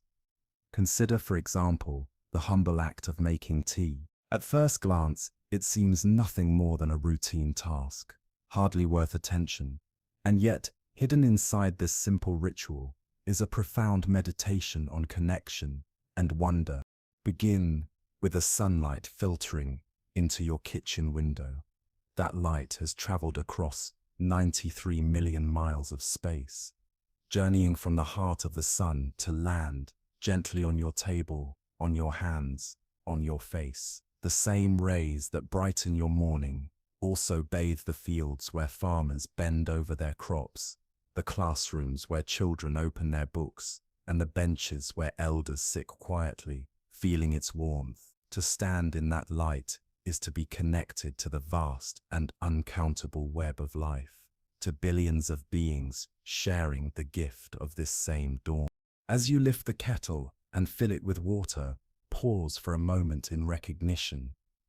This clear flowing liquid, so easy to take for granted, has traveled an astonishing journey to reach you. It fell as rain, trickled through mountain streams, flowed in rivers, was filtered through earth and stone, and shaped by both nature and human hands before arriving at your tap. Within it are traces of ancient rocks and remnants of countless other lives. In distant parts of the world, men, women, and children still walk hours under the sun to gather water for their families. Yet here, with the simple turn of a handle, this gift is delivered to you freely. Set the kettle to boil and watch closely as the transformation unfolds. Liquid begins to quiver, then tremble, then release itself as vapor rising into the air. This alchemy, water becoming steam, unfolds quietly in your own kitchen, a miniature echo of the great cycles of nature. To watch attentively is to remember that even the most ordinary elements are carriers of mystery, of change, of life itself. This simple change of water into steam embodies one of nature's most profound truths. Everything is in motion. Everything is in flux. Nothing in existence remains fixed. All things are continually shifting, dissolving, and reforming into new shapes. The rising steam does more than escape your kettle. It gently fills the air around you, softening its dryness, wrapping your kitchen in warmth, and preparing the space for a small but sacred ritual. When you take the tea leaves into your hand or scoop them into your cup, you are not just preparing a beverage. You are entering a lineage that stretches back thousands of years across cultures, generations, and continents. Each leaf you hold is the result of patient care. Somewhere far away, farmers walked through rows of tea bushes, their practiced hands plucking leaves at the precise moment of readiness. These leaves were then withered, rolled, dried, perhaps roasted or fermented. Each step guided by knowledge passed down for centuries. They traveled across mountains, oceans, roads, and shelves, touched by countless human hands, factory workers, drivers, merchants, clerks, before they found their way into your own. Now, as the hot water meets the tea, notice the alchemy taking place. What was once clear becomes tinged with amber, then deepens in color. As the essence of the leaves slowly unfurls into the liquid, the aroma rises in gentle spirals of steam, greeting your senses before your lips ever touch the cup. Within that fragrance are whispers of distant soil, the rains that nourished the plant, and the sunlight that gave it strength. Inhaling this aroma is to breathe in a piece of another land, another climate, another rhythm of earth. Cradle the cup in your hands. Feel the ceramic radiating warmth into your palms, through the delicate network of bones, muscles, and nerves that allow such sensitivity. This warmth is not just comfort, it is connection. It ties you to the fire that once boiled the water, to the clay of the earth from which the cup was formed, to the potter whose skill shaped it, and to the generations of human beings who discovered how to craft such vessels. Take your first sip with slowness and attention. Let the liquid rest in your mouth before you swallow. Notice the subtle symphony of flavors, the grounding earthiness, the trace of sweetness, the gentle bitterness that balances the whole. With each sip, your body immediately responds, absorbing water into your cells, delivering nourishment where it is needed. If your tea contains caffeine, soon you may feel a quiet sharpening of awareness, a slight brightening of focus, as molecules born in a distant leaf enter your bloodstream and touch your mind. What at first seemed like an ordinary act, drinking tea, unfolds into a meditation on gratitude and interconnection. Sun, soil, water, plant, fire, human labor, all are gathered in this one cup. Your senses, sight, smell, taste, touch, allow you to receive these gifts. Even the act of reflecting on this process points to the wonder of consciousness itself, the capacity to notice, to appreciate, to find meaning. When this awareness expands beyond a cup of tea, you begin to perceive the same miracle woven into every ordinary moment of life. The Buddha taught that nothing exists in isolation.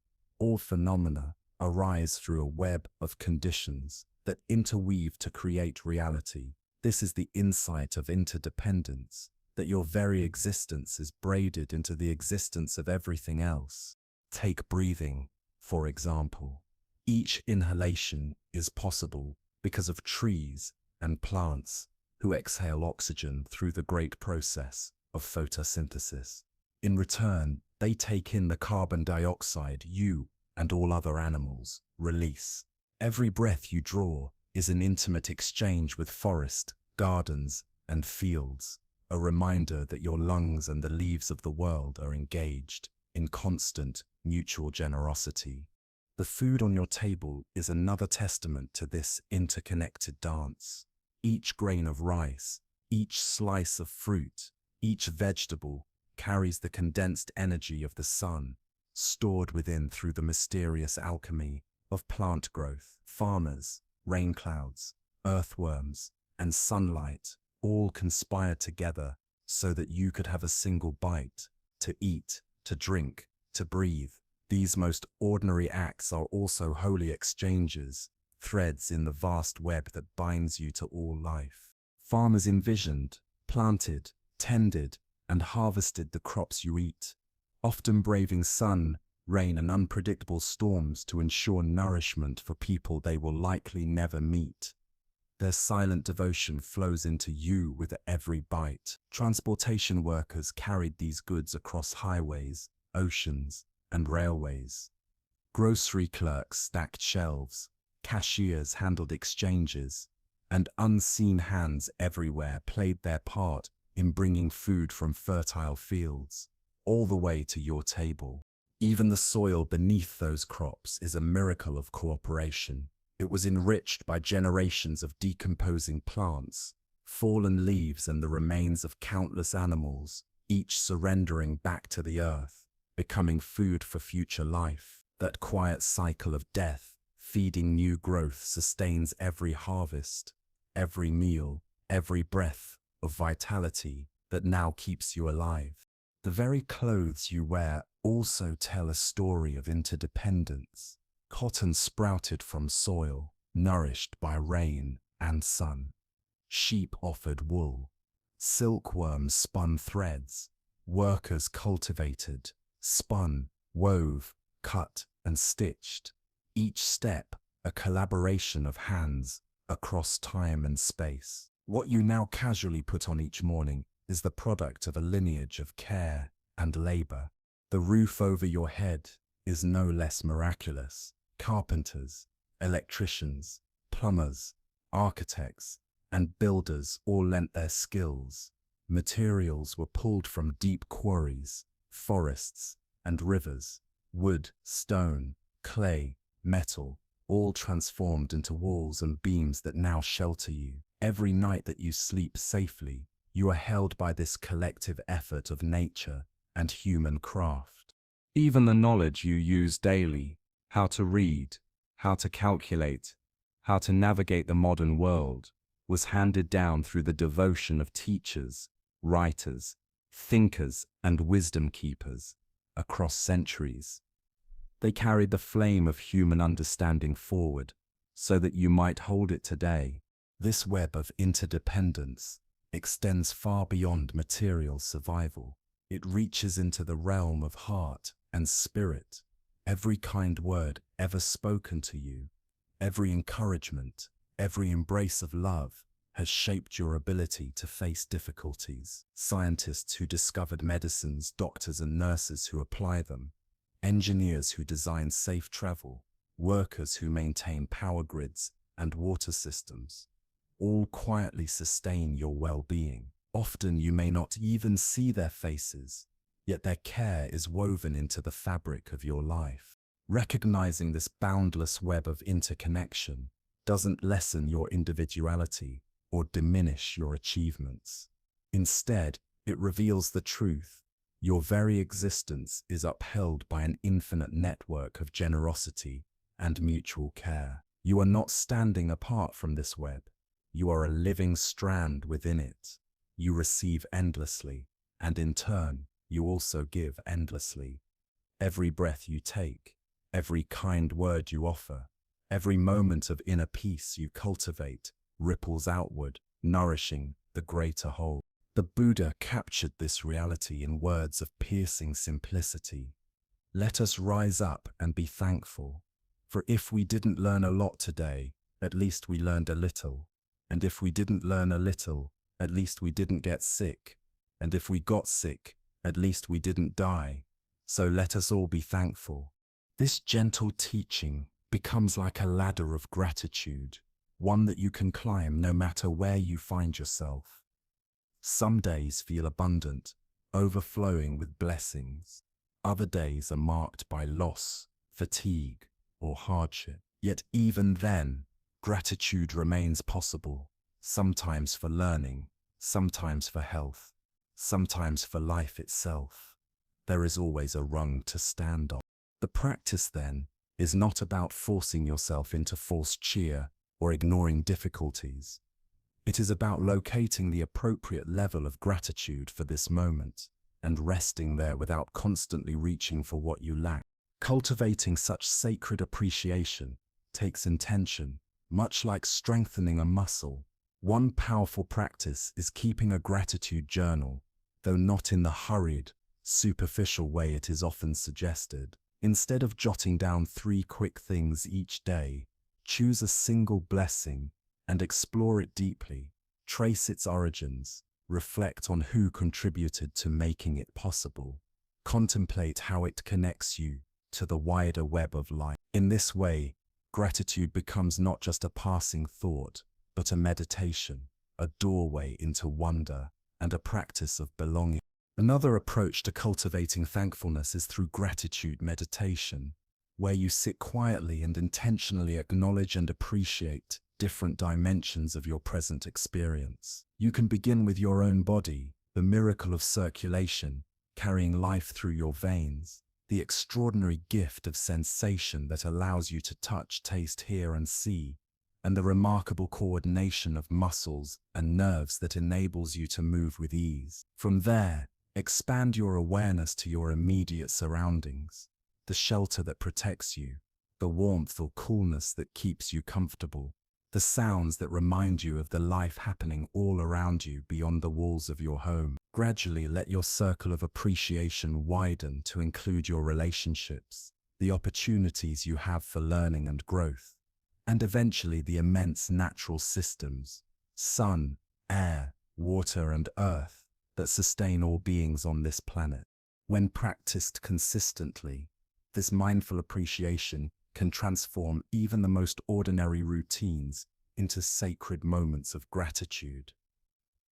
Washing your face becomes an act of wonder as you recognize the blessing of clean water and the refreshing sensation it brings. Eating a meal becomes a meditation as you pause to honor the sun, rain, soil, and countless hands that made your food possible. Every interaction with another person, no matter how brief, becomes an opportunity to acknowledge the privilege of human connection. These moments of conscious appreciation do not require extra hours in your day.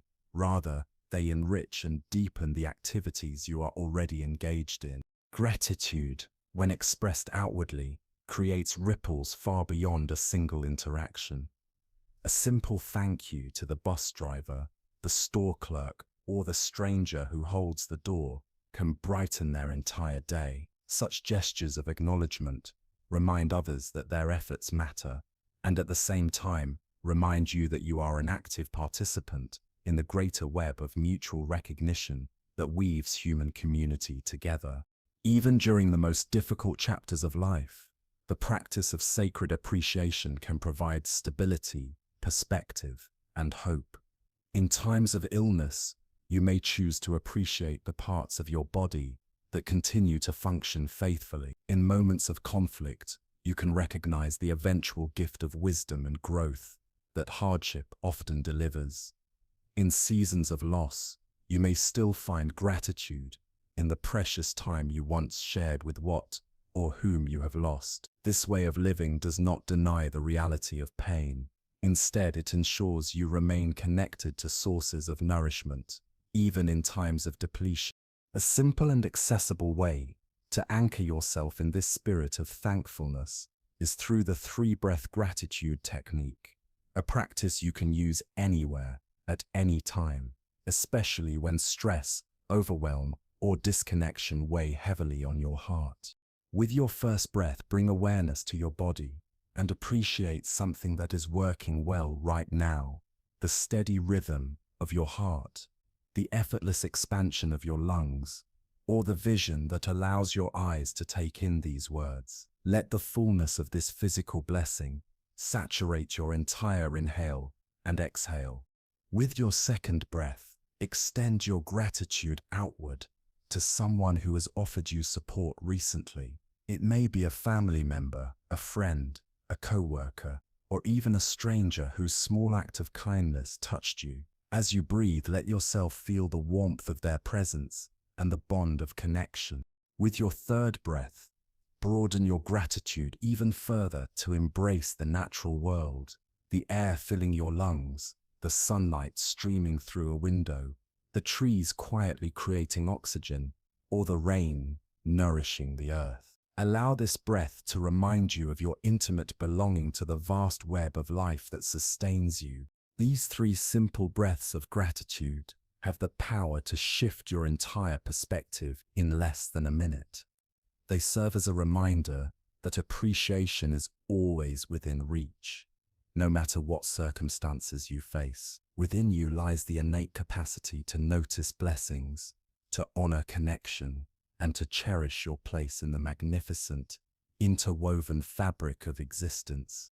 The power of ethical living.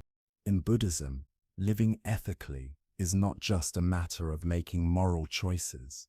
It is the very ground upon which a peaceful and purposeful life rests. The Buddha taught with clarity, the mind is everything. What you think, you become. Our inner thoughts shape our words shape our actions, and our actions ripple outward, shaping the world we live in. When we choose to live with integrity, compassion, and reverence for all beings, we don't simply improve our own existence, we contribute to the harmony, balance, and healing of the entire world. There is a teaching story, both simple and profound, that reveals how ethical living becomes the foundation for unshakable inner strength. A young monk, having spent many months immersed in the study of Buddhist texts and practicing meditation with discipline, came to his teacher with a heavy heart. Bowing respectfully, he asked, "Master, I have followed the path with diligence. I meditate, I chant, I study, yet I still feel vulnerable to the storms of life. How can I live in such a way that no force in the world can shake me?" The teacher, a venerable master whose wisdom had guided countless seekers toward awakening, gazed upon his student with eyes full of compassion. He recognized that this was not an abstract intellectual inquiry. It was a cry from the depths of a heart longing for stability in a turbulent and uncertain world. Without speaking, the master rose from his seat and motioned for the young monk to follow. Together they walked out of the quiet monastery gates, through the fragrant temple gardens, past the silent meditation halls, and up a small hill that overlooked the valley below. On that hill, ancient trees had grown for centuries, their roots deep in the soil, their branches reaching toward the sky. The wind was strong that day. Many of the trees swayed violently, their branches whipped about by the gusts. Smaller saplings bent so low their branches nearly brushed the ground, while sturdier trees groaned and creaked under the pressure of the storm. Finally, the teacher stopped before a grove of tall, slender bamboo. He pointed to the stalks as they bowed gracefully in the wind, bending almost impossibly, yet never snapping. "Look closely," the master said, his voice both gentle and commanding. "See how the bamboo bends, but does not break." The monk observed in silence. The bamboo moved with the wind, flowing like dancers responding to music, yet always returning to its upright form once the gusts subsided. What could have shattered a rigid tree seemed only to make the bamboo more beautiful in its resilience. The master knelt, brushing away the soil around the base of one bamboo stalk. "It stands firm because its roots are deep," he explained. Beneath the surface, the monk could now see an intricate network of roots spreading far and wide, some thick and sturdy, others delicate as threads, interwoven in a way that gave the bamboo both strength and flexibility. "These roots have been growing for years," the teacher continued softly. "Slowly, steadily, reaching deep into the soil and spreading wide for stability. Without roots, the bamboo would topple at the first storm, but with roots, it endured." The teacher then lifted his gaze and looked directly into the monk's eyes, his voice steady and filled with quiet intensity. "Your roots are your ethics," he said. It is honesty, kindness, and respect that hold you firm. Just as the bamboo cannot stand without its roots, you cannot remain steady without virtue. Ethics anchor you in truth, so that no matter how fiercely the winds of life may blow, you will bend but never. Without roots, the storms of life will surely uproot you. But when honesty, kindness, and respect become the very ground you stand upon, woven into every action and every choice, you can bend with any wind, while remaining firmly rooted in who you truly are.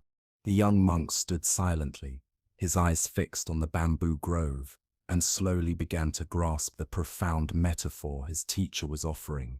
The bamboo's strength was not found in rigid resistance to the wind that would have made it brittle, prone to splinter and break. Its true strength lay in its graceful flexibility, its willingness to yield, combined with the deep foundation hidden beneath the earth.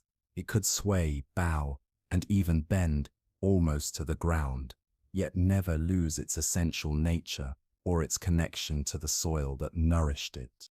"Master," the monk finally asked, his voice filled with both humility and longing, "how do I grow such roots? How do I cultivate ethics so deeply that they become unshakable within me?" The teacher smiled gently, his eyes reflecting both wisdom and warmth, and gestured again toward the bamboo. "Notice," he said, "that bamboo does not grow its roots all at once.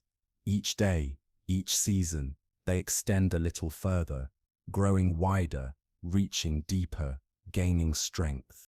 He paused, then bent down to scoop a handful of rich, dark earth into his palm. "Your ethical foundation develops in the same way, through daily choices, moment-by-moment decisions, and steady practice over time. Every time you choose truth over deception, you enrich your inner soil. Every act of kindness sends your roots further into the ground. Every moment of respect strengthens your foundation. These are not grand, dramatic gestures that happen once and transform you forever. They are the quiet, consistent practices that accumulate day by day until they form an unshakable character." The monk's heart stirred as he listened.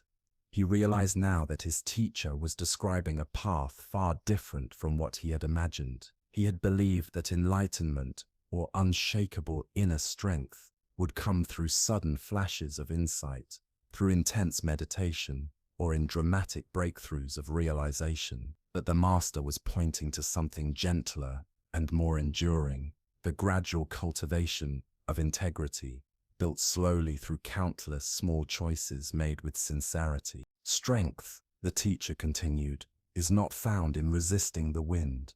It lies in living so deeply in truth and compassion that nothing can dislodge your heart from its place. The bamboo does not struggle against the storm.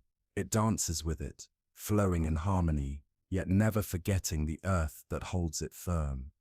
In the same way, you need not resist life's challenges or try to control every circumstance. Instead, live with such clarity of values that your responses flow naturally from integrity itself. Then, no matter what pressures arise, you remain steady." The teacher lifted his hand and gestured toward the grove, where hundreds of bamboo stalks moved together in rhythm with the wind. Their gentle swaying formed a kind of silent music, a reminder of resilience, born from unity. "Notice too," the teacher said, "that bamboo grows in community. The individual stalks are not alone. Their roots intertwine beneath the soil, supporting and strengthening one another. Your ethical living is never for you alone. When you walk with integrity, you do not only protect yourself, you encourage others to stand firm as well. One person's virtue strengthens the whole. In this way, living ethically nourishes not just your own heart, but the greater community of all beings." As they descended the hill and walked slowly back toward the monastery, the monk felt a quiet but profound shift within him. The weight of his question had not only been answered, that transformed into something greater. He realized that unshakable strength was not about building walls against the world, but about sending roots deep into truth, compassion, and respect, so that he might bend with life's storms and rise again, unbroken. He had been searching for invulnerability, imagining that true strength meant shielding himself from life's difficulties, untouched by its storms. But the teacher had revealed something infinitely more precious, not escape from hardship, but the art of remaining supple, responsive, and alive, anchored, always in unshakable principles. The aim was never to become rigid, for rigidity breaks. The aim was to become like the bamboo, graceful, resilient, deeply rooted and free. From that day forward, the young monk shifted his entire approach to spiritual practice. Meditation and study remained important, but no longer were they his sole focus.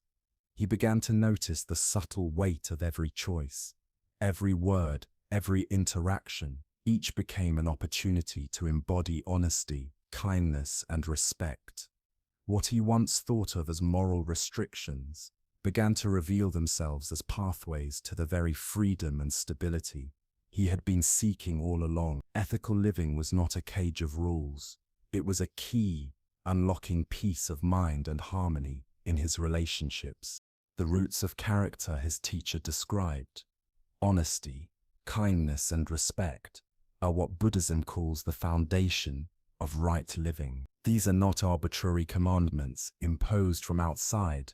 They are natural principles that, when lived sincerely, generate the conditions for inner peace, clear conscience, and compassionate connection. They anchor the heart so that, no matter the winds that blow, one remains grounded in wisdom and grace.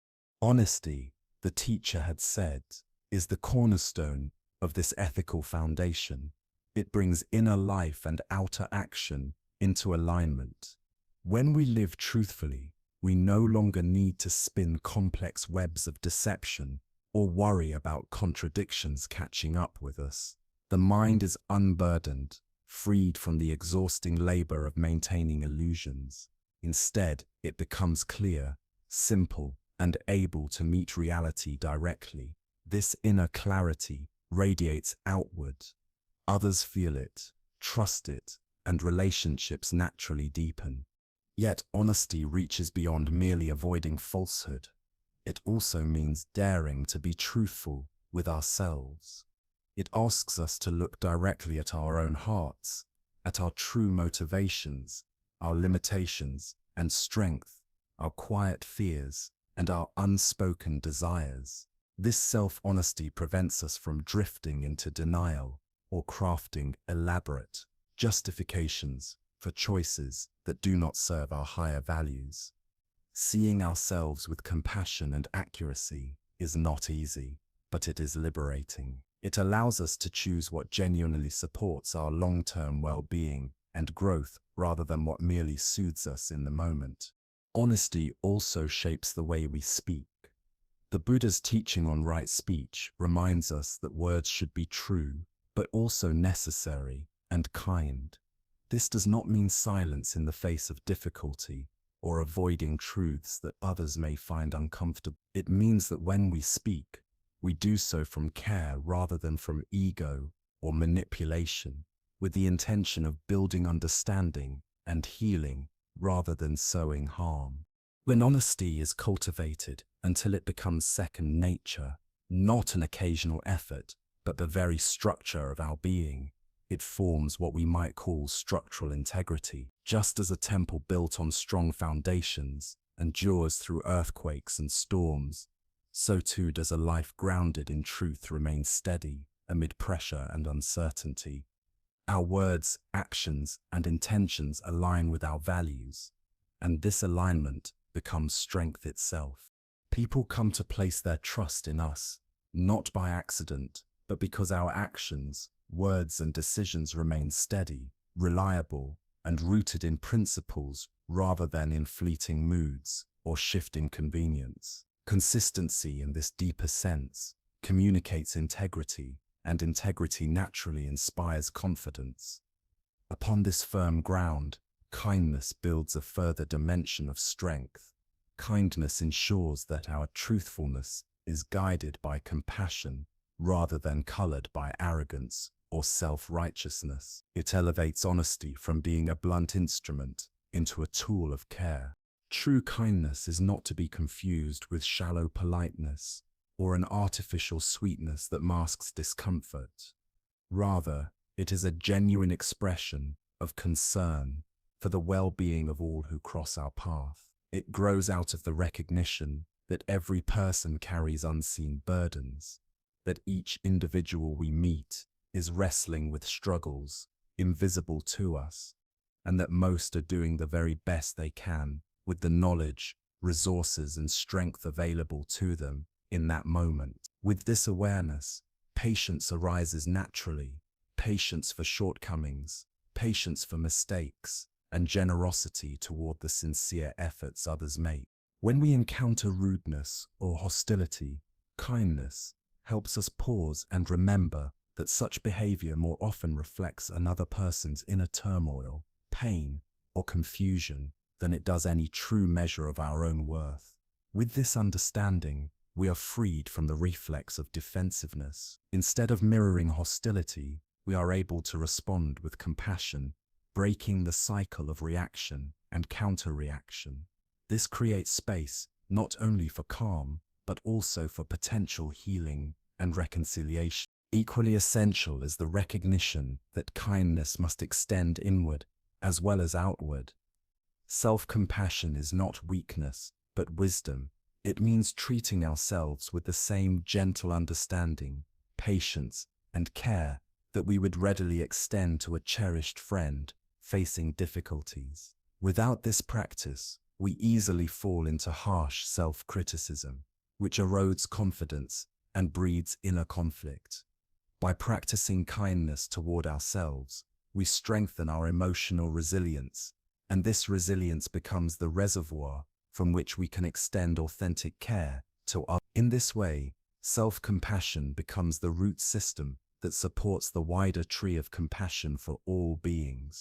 As kindness is practiced consistently, it reshapes our habitual responses to life's inevitable challenges, disappointments, and irritations. Instead of leaping to anger, irritation, or judgment, we learn to pause, to breathe, and to consider carefully how our response might either deepen wounds or foster healing. Choosing kindness does not imply passivity, nor does it mean avoiding difficult issues. It means addressing them firmly, but from a place of wisdom, balance, and care rather than from a place of reactivity or aggression.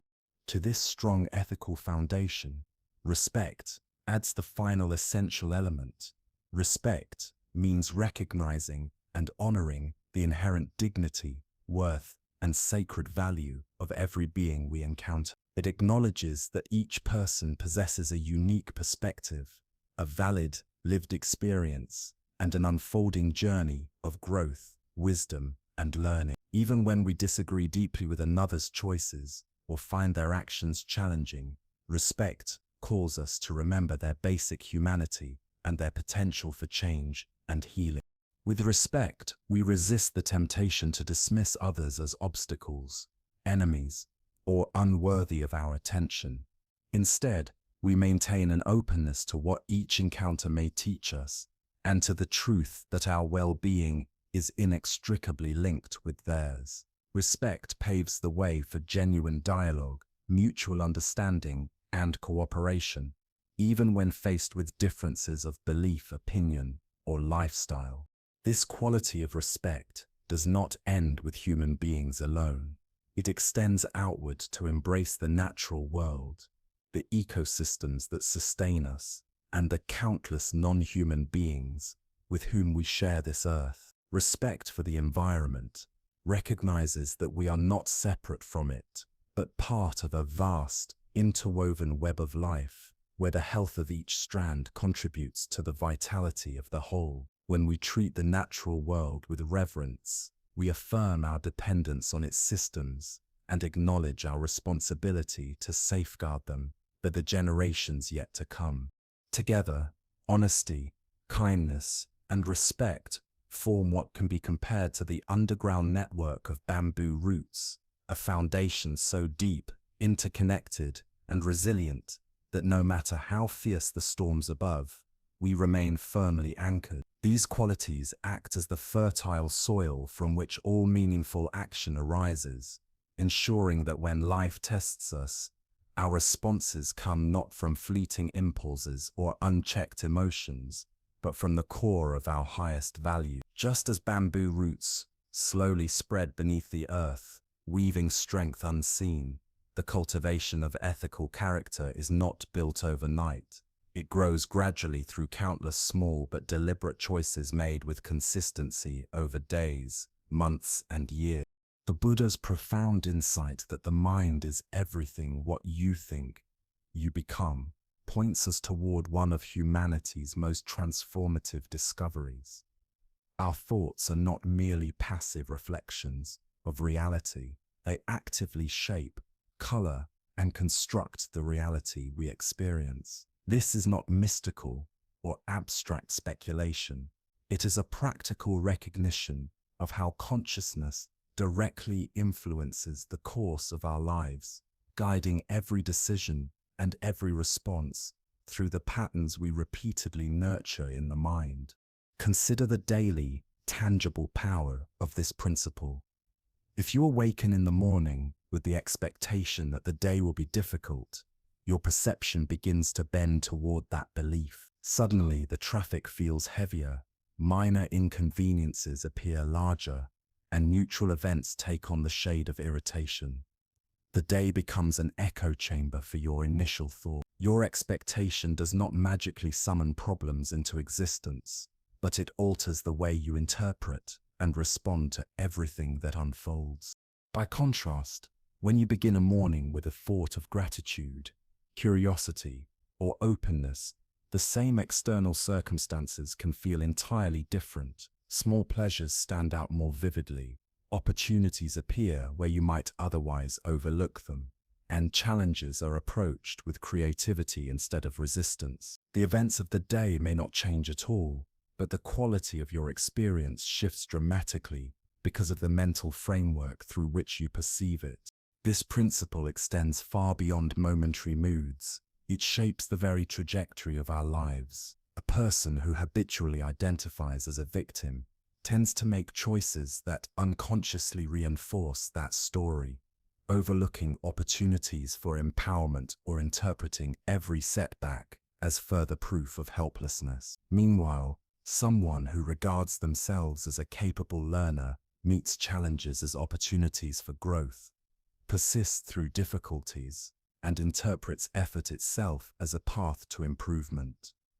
Over time, these differences in thought patterns create entirely different lives. The Buddha recognized that these mental habits become so automatic that most of the time we do not even notice we are choosing them.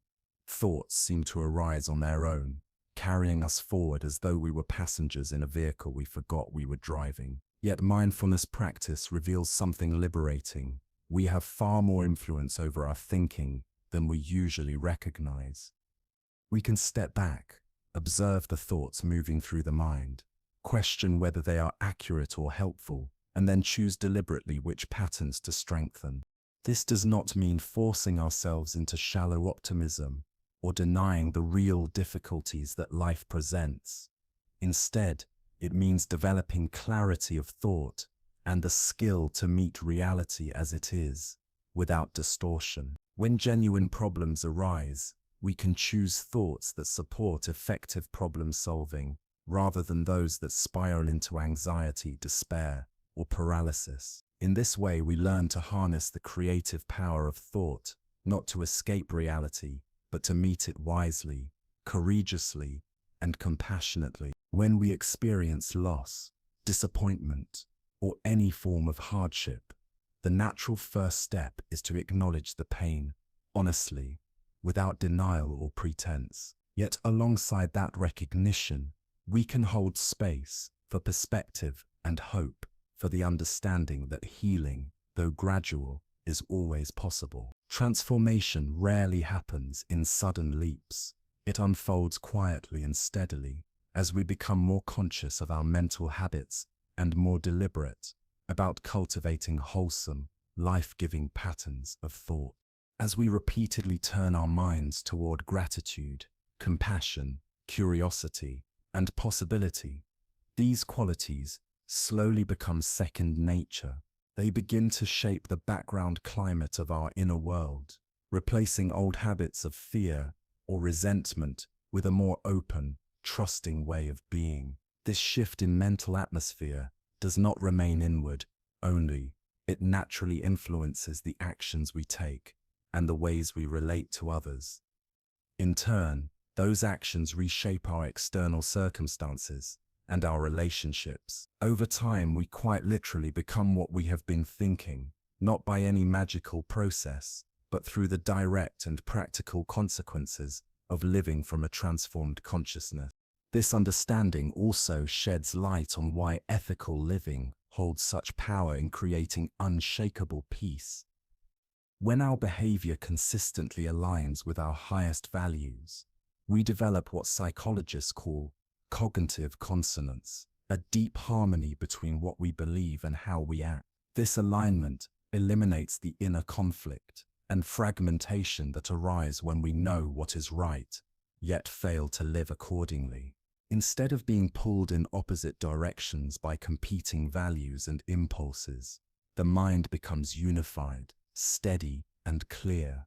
Moreover, ethical thought protects us from the subtle forms of pollution that cloud the heart and mind: resentment, deception, envy, or the nurturing of harmful intentions. Each of these creates inner turbulence and confusion. But when we train ourselves to think with goodwill, to act with integrity, and to intend benefit rather than harm, our mental environment becomes naturally clear, peaceful, and spacious. We no longer waste energy maintaining elaborate falsehoods or worrying about being exposed, because our lives rest on a foundation of transparency. Our intentions themselves generate clarity, and this clarity becomes a reservoir of strength, confidence, and stability that no external storm can easily disturb. Buddhism teaches that karma should not be understood as a cosmic system of punishment and reward, but rather as the natural law of cause and effect, operating in the realm of intentional action. Every choice, every action, grounded in intention, plants a seed that influences the conditions of future experience. When we act with kindness, we plant the conditions for kindness to return. When we act with deceit, we set in motion conditions that breed mistrust, suspicion, and confusion. This is not about a divine scorekeeper tallying points for and against us. It is about recognizing that our actions gradually shape both our character and our relationships. They form patterns that ripple outward, inviting certain responses back to us. People tend in general to respond to genuine kindness with kindness, to honesty with trust, and to respect with respect. These outcomes are not guaranteed in every single encounter.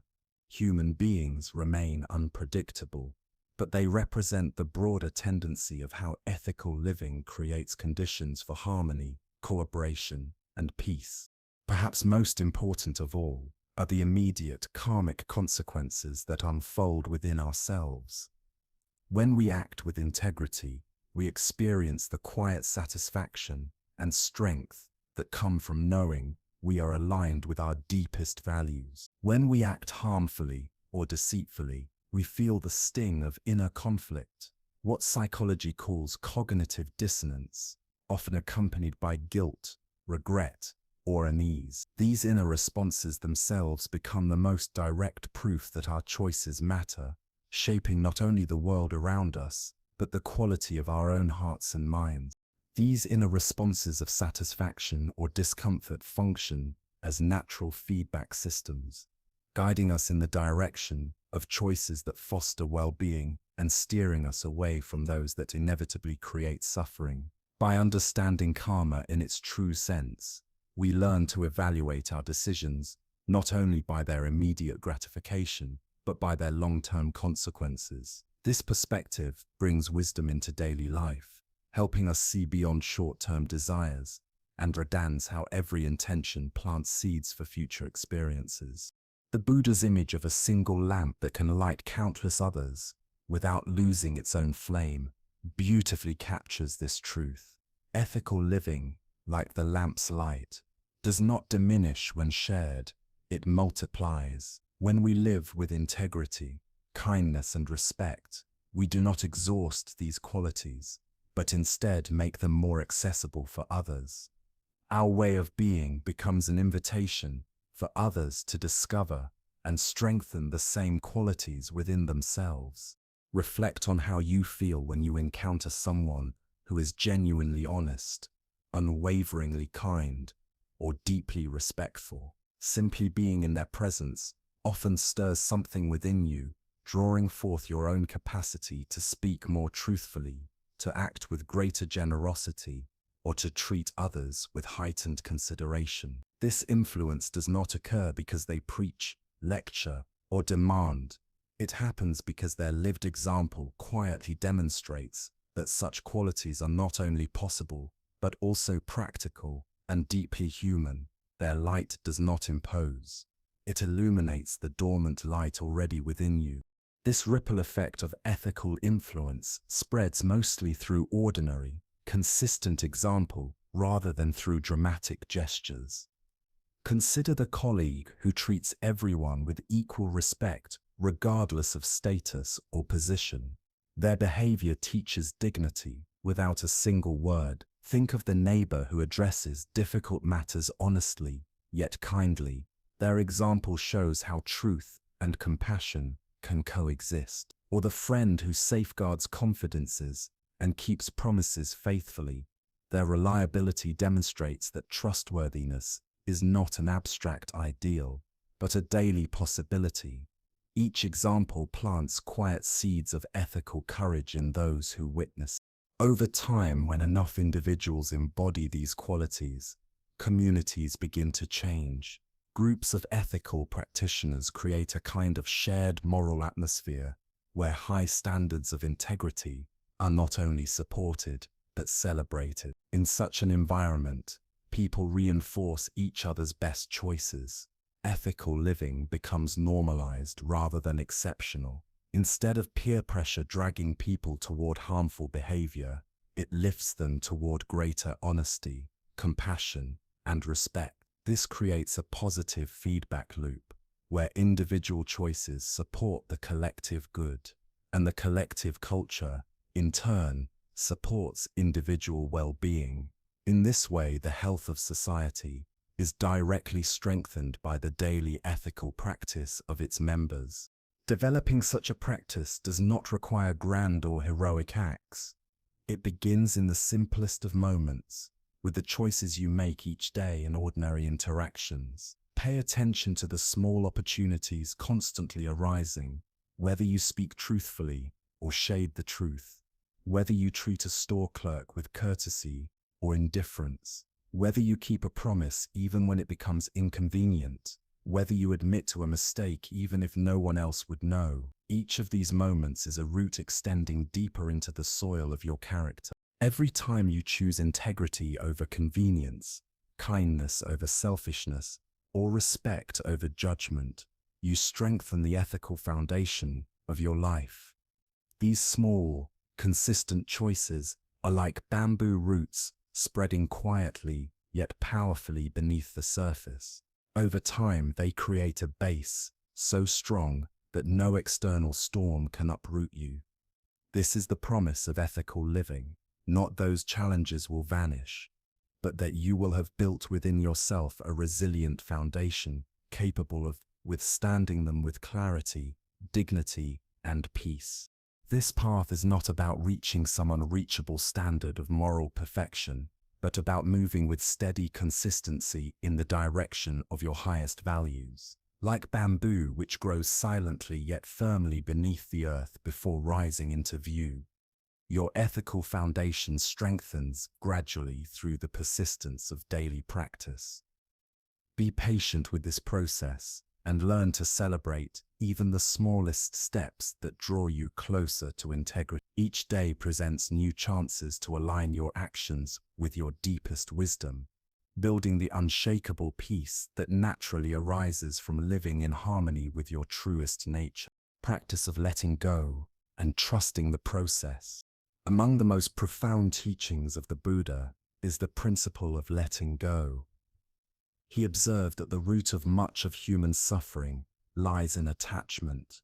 It is our tendency to cling to outcomes, to people, to circumstances that often multiplies our pain and generates unnecessary frustration. Whenever we hold too tightly to how we want life to unfold, we inevitably set ourselves up for disappointment. But what if peace does not lie in control, but in surrender? What if letting go is the very key to moving gracefully with life's natural rhythms, rather than against them? The Buddha's insight into attachment emerged not from abstract theory, but from his direct observation of suffering. He recognized that people were not suffering only because of external hardships such as illness, aging, and loss. The sharper edge of suffering often came from their relationship to those events. The pain of grief was intensified by the refusal to accept that loss had already occurred. The discomfort of change was magnified by the desperate wish to freeze things exactly as they had been. This revealed something revolutionary, that while we cannot avoid the pain of difficult experiences, we can transform our relationship to them. The Buddha illustrated this with the teaching of the two arrows. The first arrow is the inevitable pain of life, the sting of illness, the sadness of parting, the frustration of broken plans. These arrows are unavoidable, but the second arrow is optional. It is the mental struggle, the resistance, the refusal to accept what is happening. The second arrow is self-inflicted, a layer of suffering we add by clinging to what cannot be held. Recognizing this difference opens a doorway to freedom. Attachment, the Buddha taught, operates on many layers at once. We cling to material possessions, wishing to secure what we already have and to grasp what we do not. We cling to people, trying to control their choices or ensure they never leave us. We cling to our self-image, defending our ego against even the smallest threat to how we wish to be seen. We cling to our carefully made plans, growing upset when life refuses to follow our timetable or expectations. And perhaps most subtly of all, we even cling to our attachments themselves. We convince ourselves that to care deeply, we must hold tightly, that love must equal possessiveness, that commitment must mean control. The Buddha's teaching unveils another way. True love can care deeply without clinging. Genuine compassion can honor freedom rather than restrict it. Real commitment can be wholehearted while remaining open to change. Letting go does not mean becoming detached, indifferent, or emotionally numb. Instead, it means holding life with a lighter touch, loving fully while recognizing impermanence, engaging wholeheartedly while remaining flexible, and caring deeply without attempting to control the unfolding of reality. In this balance, we discover that surrender is not weakness but a pathway to resilience, freedom, and peace. The Buddha was never suggesting apathy or withdrawal from life. His teaching was not about indifference, but about showing us a way of engaging wholeheartedly while also maintaining the flexibility to adapt when circumstances inevitably shift. Like a skilled dancer who moves in harmony with the music rather than resisting its rhythm, we too can learn to participate actively in life while staying responsive to its natural flow. The practice of non-attachment begins by noticing how attachment shows up in the ordinary moments of daily living. Pay attention to the subtle tension that arises when a message you send goes unanswered longer than you expected. Observe the irritation that surfaces when traffic delays your arrival. Feel the unease that comes when carefully laid plans unravel unexpectedly. Each of these small moments of resistance reveals where you are clinging to a specific outcome instead of opening to what is actually unfolding. Attachment often disguises itself as something entirely reasonable, simple preferences or seemingly justified expectations. Of course, you want others to arrive on time, technology to work without glitches, and the weather to cooperate with your plans. These are natural, and in many cases, practical desires. Yet attachment becomes problematic when these preferences harden into rigid demands, when reality is expected to conform perfectly to your wishes. Inevitably, the gap between expectation and reality creates suffering. The shift from attachment to non-attachment unfolds gradually as you cultivate what Buddhism calls equanimity, a balanced, steady state of mind that remains stable regardless of whether life flows smoothly or veers off course. Equanimity does not mean abandoning your goals or ceasing to care about outcomes. Rather, it means pursuing your aspirations with dedication while holding them lightly, allowing for the possibility that life may unfold differently than you imagine. Non-attachment also reshapes how you relate to both success and failure. When things go well, you can appreciate the joy of the moment fully, savoring the experience without clinging to it or demanding it continue forever. When things go poorly, you can acknowledge the difficulty without attaching it to your identity or assuming it dictates your future. Both success and failure become like weather patterns, temporary, shifting conditions passing through the vast sky of awareness, rather than permanent labels that define who you are. Nowhere is this practice more transformative than in relationships, where attachment often disguises itself as love. True love seeks the genuine well-being of another, even if that well-being does not perfectly align with your own preferences. Attachment, by contrast, insists that others behave in ways that preserve your comfort, your security, or your happiness. Non-attachment allows you to love deeply while also honoring the freedom of others to walk their own path, even when their choices bring disappointment, challenge, or discomfort to you. Ultimately, the path of non-attachment leads to what the Buddha described as liberation, a profound freedom from the relentless stress of trying to control a world that is, by its nature, uncontrollable.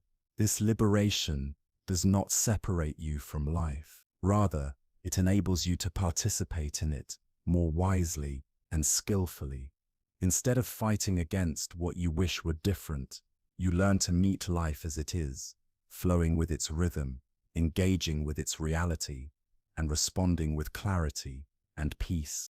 Life can be understood as a vast and timeless river, a living current with its own direction, momentum, and power. This river symbolizes the natural flow of existence itself, the ceaseless movement of birth and death, growth and decay, arising and dissolving, meeting and parting, that defines every phenomenon in the universe. You are not separate from this river. You are both carried by its current and also a conscious participant within it, capable of navigating wisely while respecting its deeper laws. When you attempt to move against this current, life becomes a struggle. Progress feels exhausting, strained, and often fruitless. Imagine yourself paddling upstream with every ounce of strength, trying to force your way against the natural flow of water. Each stroke requires enormous effort. Your arms grow weary, and still the current pushes back. Your boat is tossed and pulled, leaving you vulnerable to being spun in circles or dragged farther away from where you intended to go. Even worse, all your attention and energy are consumed by the struggle itself, leaving little space to notice the beauty of the journey, the stillness of the sky above, or the richness of the landscape along the riverbanks. This exhausting struggle mirrors what happens when you resist the inevitable changes and challenges of life, fighting against the passage of time, denying the reality of loss, refusing to accept that relationships evolve, or demanding that external circumstances remain fixed in your favor. All of this resistance does not halt life's processes. It only magnifies your suffering. The seasons will still turn, the body will still age, plans will still shift, and nothing external can remain exactly as it once was. Resistance makes these natural truths more difficult to bear. But when you learn to move with the current rather than against it, everything begins to change. You realize you can still guide your boat, still choose a general direction, still aspire toward meaningful destinations. The difference is that your energy is no longer wasted in battle. Instead, your paddle strokes become efficient, purposeful, and graceful, working with the water's movement instead of straining against it. You cover more distance with less effort, often finding yourself arriving at unexpected places of beauty and wisdom, destinations you may never have imagined if you had rigidly forced yourself toward only one predetermined outcome. Flowing with life's current is not about passivity or abandoning all ambition. A skilled navigator of the river still sets intentions, still charts goals, and still steers with care. Yet they understand that the surest and most skillful way forward is often found by cooperating with the river's natural bends and harnessing its supportive currents, rather than attempting to carve a straight line through rock and turbulence. This requires what can be called strategic flexibility, the ability to hold a vision while remaining adaptive, to move forward without demanding that the path conform to rigid expectations. When the river takes an unexpected turn, you adjust your course rather than wasting yourself in futile resistance. When rapids appear, you prepare your mind and body to navigate them with steadiness, rather than pretending they don't exist or angrily insisting they should not be there. This responsiveness allows you to conserve energy, cultivate skill, and deepen trust in the unfolding of the journey. The river metaphor also highlights the necessity of present moment awareness in navigating life. When you are busy fighting against the current, your focus is often fixed on where you think you should be, on imagined destinations or past regrets, rather than on where you actually are. But when you surrender into the flow, you must pay close attention to the reality unfolding before you. You notice the water's speed, the subtle shifts of its direction, the obstacles that lie ahead, and the quiet opportunities for ease. This attentive presence, choosing to respond to what is real right now instead of clinging to what you wish were happening, becomes the essence of wisdom. It is the skill that transforms the river from something to be conquered into something to be trusted. By aligning yourself with the current, you discover that life itself is not an enemy to be fought, but a powerful ally carrying you forward, offering new experiences, new lessons, and new vistas at every bend. Sometimes the river drifts lazily through wide, open meadows, its surface calm and reflective, carrying you gently forward. In these moments, navigation feels effortless, almost like being carried by invisible hands. But no river remains calm forever. Sooner or later, the waters quicken, rapids appear, narrow passages emerge, and hidden rocks demand your full attention. These turbulent stretches represent the storms of life, illness, loss, conflict, upheaval, and unexpected change. In these times, moving with the current becomes more difficult, but also more essential. To resist the rapids is futile and even dangerous, for struggle only magnifies the chaos. Yet, if you can engage them with presence, courage, and skill, the very force that threatens to overwhelm you can also carry you safely forward to calmer waters downstream. The essential truth is that both the meadows and the rapids belong to the same river. The serene and the stormy are inseparable aspects of the whole journey. To wish for a river with no turbulence is to wish away life itself. The deeper wisdom is not to avoid difficulty, but to cultivate the strength and insight to meet whatever conditions arise, steering with grace and steadiness, regardless of the waters you face. River wisdom also invites patience with life's unfolding. The river does not obey human timetables or conform to personal preferences. Sometimes the current quickens, propelling you swiftly toward a goal. At other times it slows, leaving you with the impression that progress has stalled. Sometimes it carries you exactly where you intended to go, and sometimes it delivers you to shores you never expected, but which turn out to be precisely where you needed to arrive. Learning to trust the river's timing means releasing the illusion that you can control exactly when or how everything must occur. It means holding your plans gently, recognizing that while your intentions matter, life may have a deeper rhythm than your own schedule can perceive. This trust is not blind optimism, but a wisdom born of experience, a recognition that again and again life has unfolded in ways that, though unexpected, offered gifts and opportunities far beyond what rigid planning could have produced. The pain that arises from clinging to outcomes, people, or circumstances can be understood through a simple metaphor of the body.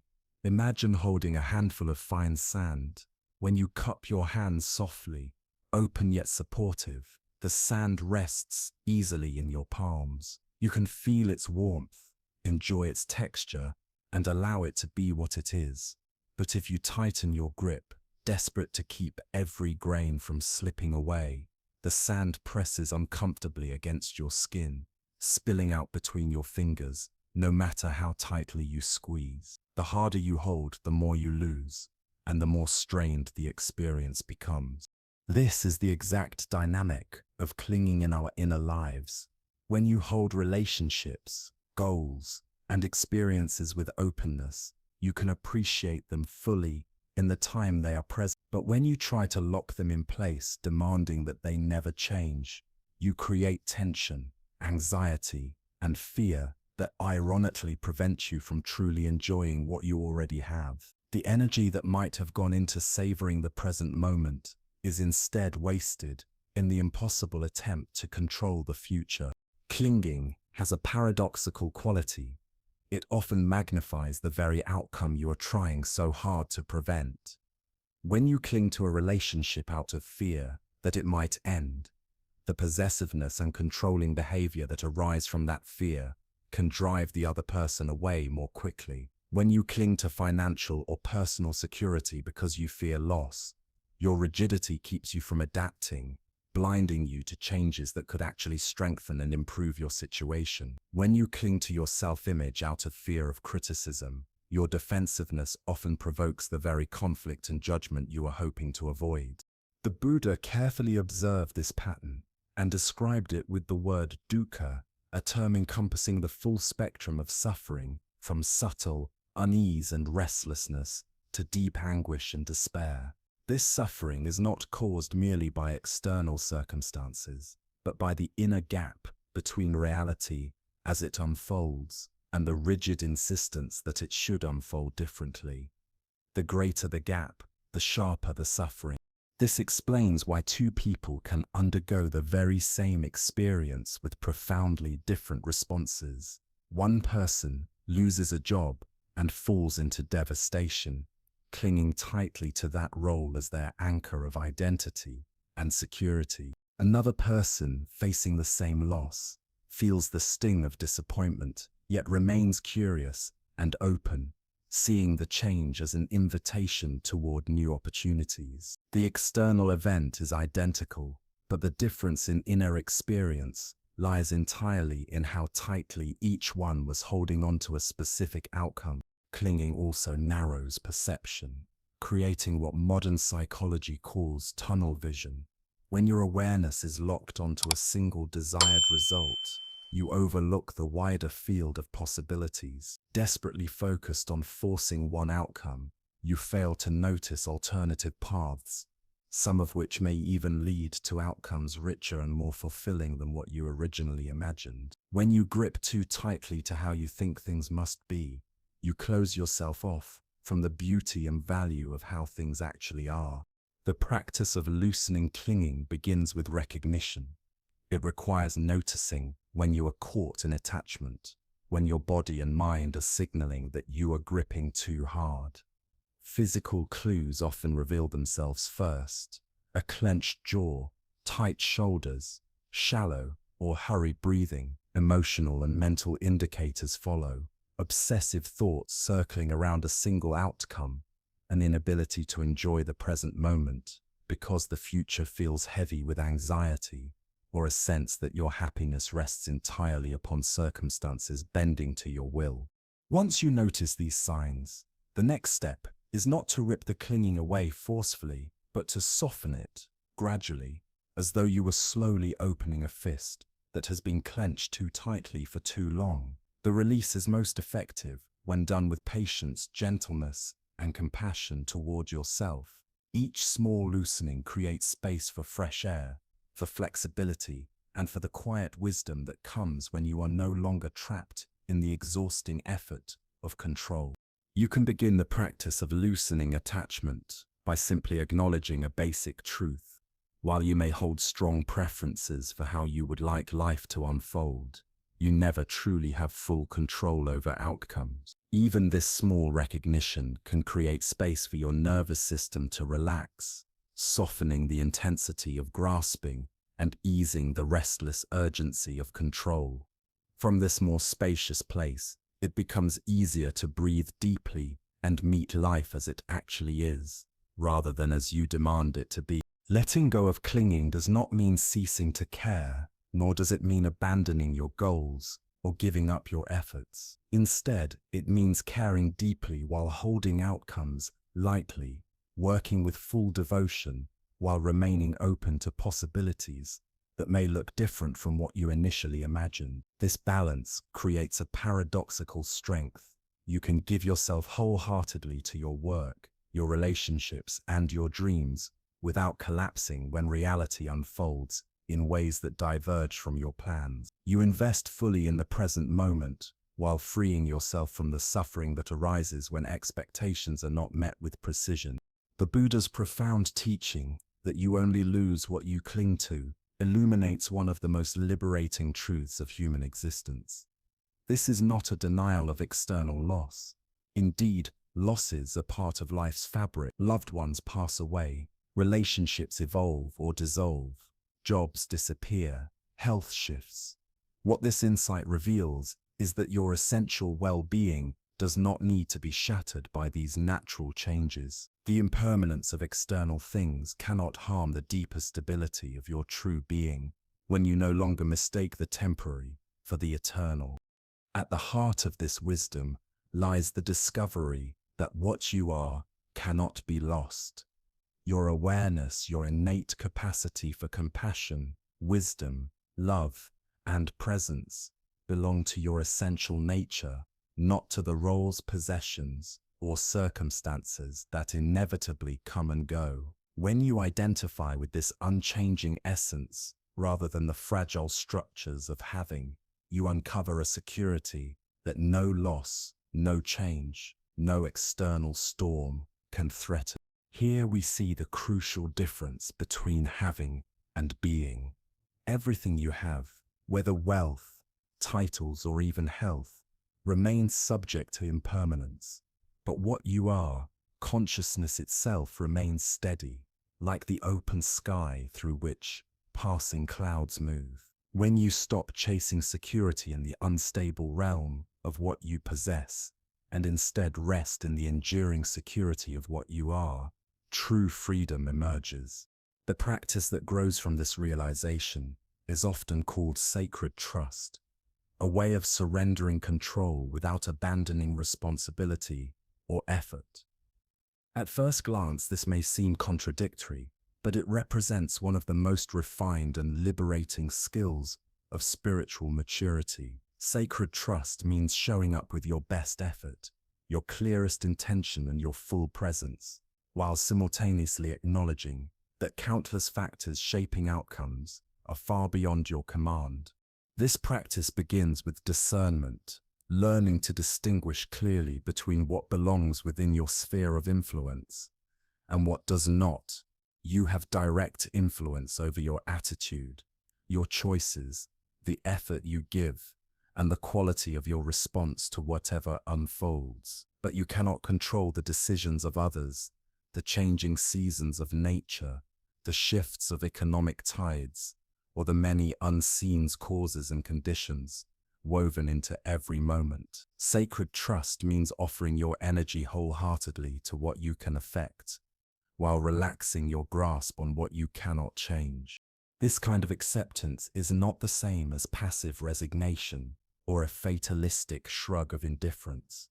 Rather, it is an active, living trust in the intelligence and benevolence woven into the very fabric of life itself. Such trust does not appear all at once. It grows slowly, layer by layer, as you gather evidence from your own lived experience.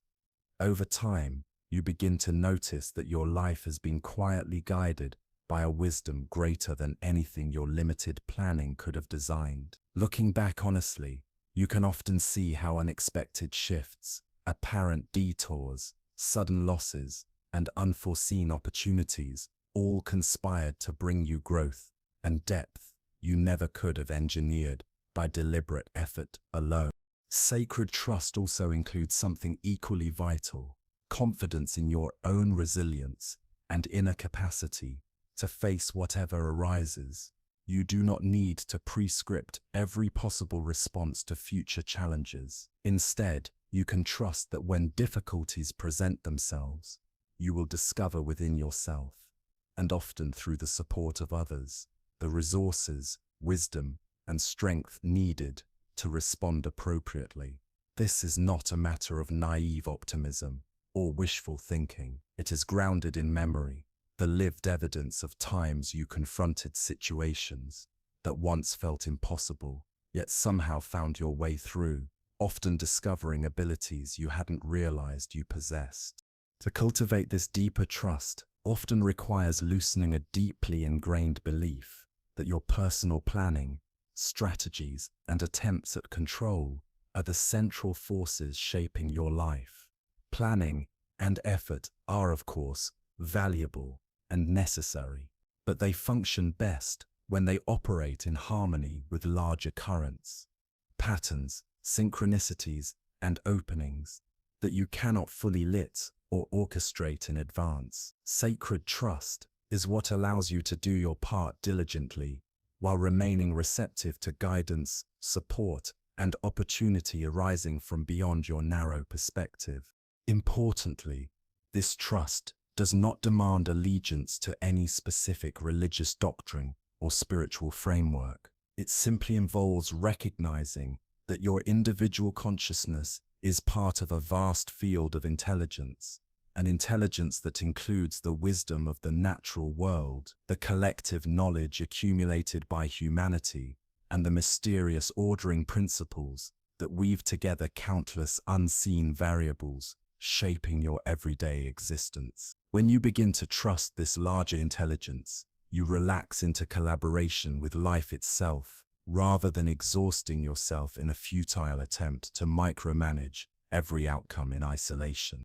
Sacred trust becomes especially crucial during seasons of uncertainty, when familiar markers vanish and clear paths forward are obscured. Such times can feel deeply uncomfortable because they pierce the illusion of control and force you to admit how much of life unfolds beyond your grasp. And yet, if you remain open, uncertainty can be transformed from a threatening void into a sacred space of possibility. Within this spacious not knowing, new options, insights, and opportunities can arise, possibilities that would have remained hidden had you insisted on rigid control. Through this practice, uncertainty ceases to be a problem, demanding immediate resolution, and instead becomes a doorway to walk through with curiosity and openness. Instead of endlessly trying to eliminate every unknown before moving forward, you learn to take wise, muse action, while also acknowledging that you cannot foresee or dictate every consequence. This delicate balance between discernment and surrender allows you to participate fully in life, while remaining flexible enough to adapt gracefully as new information, challenges, or opportunities present themselves. Here is a simple, gentle practice for loosening your grip on control and opening yourself to the natural flow of life. You can return to this exercise anytime you notice yourself clinging tightly to a particular outcome or resisting the uncertainty of how events might unfold. Begin by finding a comfortable position where you can sit quietly, free from interruption for a few minutes. Allow your body to settle, close your eyes softly, and take 3 slow, deep breaths, feeling your chest rise and fall. With each exhale, invite your muscles to release any tension you might be carrying in your shoulders, your jaw, or your belly. Let each breath be an invitation to soften. Now bring to mind a situation in which you've been trying hard to control the outcome, or holding tightly to a belief about how things should happen. Rather than judging yourself or labeling this clinging as wrong, simply recognize it as part of being human. The desire to hold on comes from care. It is a natural response to uncertainty, and often a reflection of how deeply something matters to you.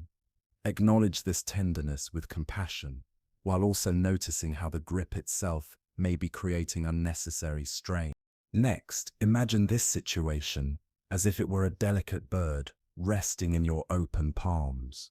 You can admire the bird's beauty, feel its gentle weight and warmth, and enjoy its presence for as long as it chooses to remain. But you also know you cannot trap it. If you were to close your hands around it, you would only frighten it away, or even cause harm to both yourself and the bird. True appreciation requires open hands. With each breath, practice the art of holding without grasping. Keep your palms open, your heart soft, and your awareness spacious around the situation. If the bird eventually spreads its wings and flies away, let its departure be a reminder that every ending creates new space for what is meant to come next. Trust that release opens the way for life to bring you fresh opportunities, support, or insight. As you continue to breathe, let yourself silently repeat these words of release. I do my best and trust the unfolding process. I hold my preferences lightly and remain open to what wishes to emerge. I am guided by a wisdom far greater than my personal understanding. Allow these phrases to flow like a gentle current, carrying away the burden of needing to control every detail of how your life turns out. Let them settle into your body as quiet reminders that you are not alone in the shaping of your journey. When you feel ready, begin to slowly open your eyes. Notice the room around you, but carry this inner quality of open-handed engagement into the rest of your day. Remember, letting go does not mean withdrawing care or refusing to act. On the contrary, it means you care so deeply that you are willing to place your trust in the mysterious intelligence that sustains all of life, an intelligence that honors your sincere effort while supporting you with currents of wisdom and love far beyond anything you could organize on your own. Your unshakable life. As we come to the end of this journey together, you now hold in your hands 6 timeless keys to inner freedom, principles that have guided seekers toward peace for more than 2,000. These are not separate practices to be taken up in isolation, but interconnected streams that flow together into a single river of unshakable peace. Like the unseen roots of the bamboo we explored earlier, these teachings intertwine beneath the surface, forming a foundation strong enough to anchor you through any storm, yet supple enough to bend gracefully with life's inevitable changes. The first principle, no one can truly hurt you, establishes your sovereignty over your inner world. When you grasp that your peace does not depend on the approval, words, or actions of others, you gain a freedom that no external force can diminish. You are no longer driven by reaction or defensiveness. Instead, you respond with wisdom, grounded in a calm center that cannot be taken from you. This sovereignty becomes the fertile soil in which all other practices can flourish, for it reminds you that your well-being arises from within, not from fragile, external conditions. The second principle, seeing every person as a teacher, transforms that sovereignty from a shield of isolation into a bridge of connection. Rather than using your strength to build walls against those who challenge you, you remain open to what each encounter offers. Your unshakable core allows you to receive kindness without becoming dependent on it, and to face difficulty without being consumed by it. Every relationship, pleasant or painful, becomes an opportunity to refine your wisdom and practice the sovereignty you have already cultivated.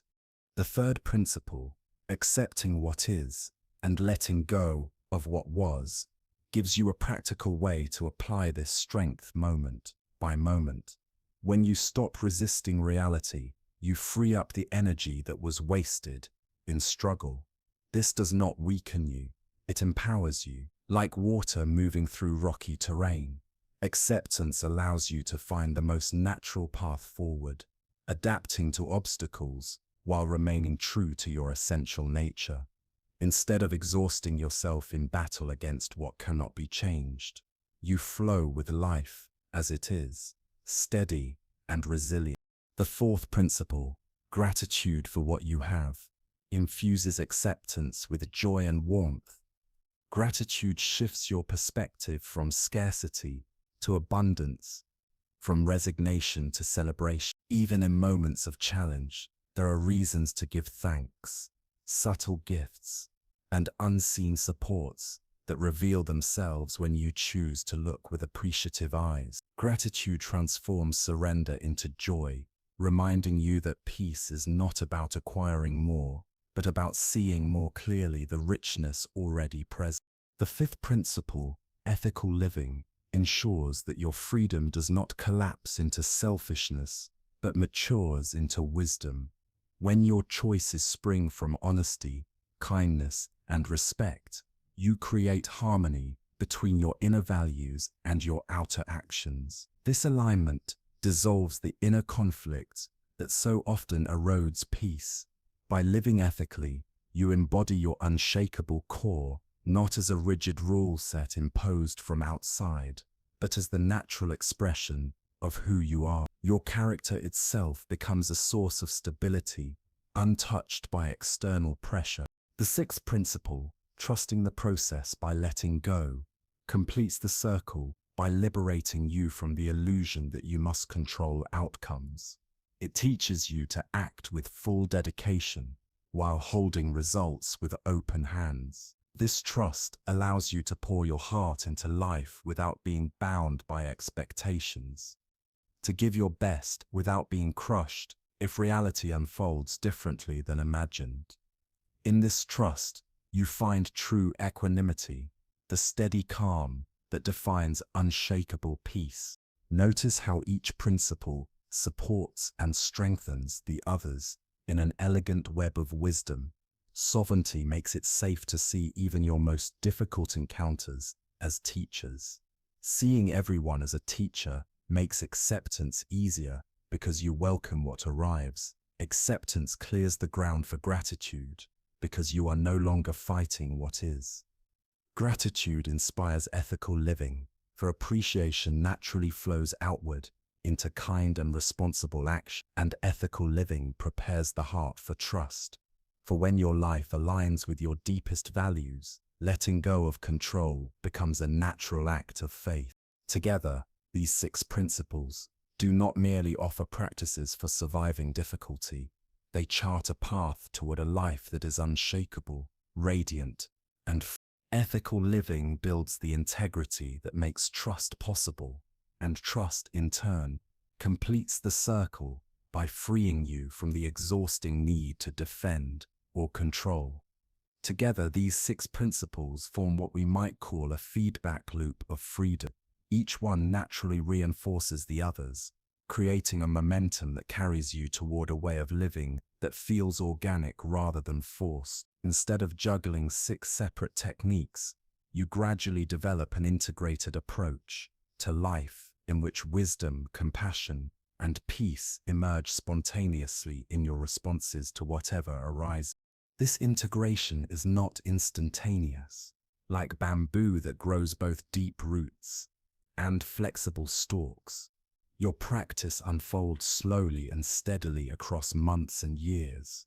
Some days, you may feel connected to all 6 principles at once, weaving them together with ease. On other days, you might find yourself working primarily with 1 or 2. Both experiences are part of the natural rhythm of spiritual development.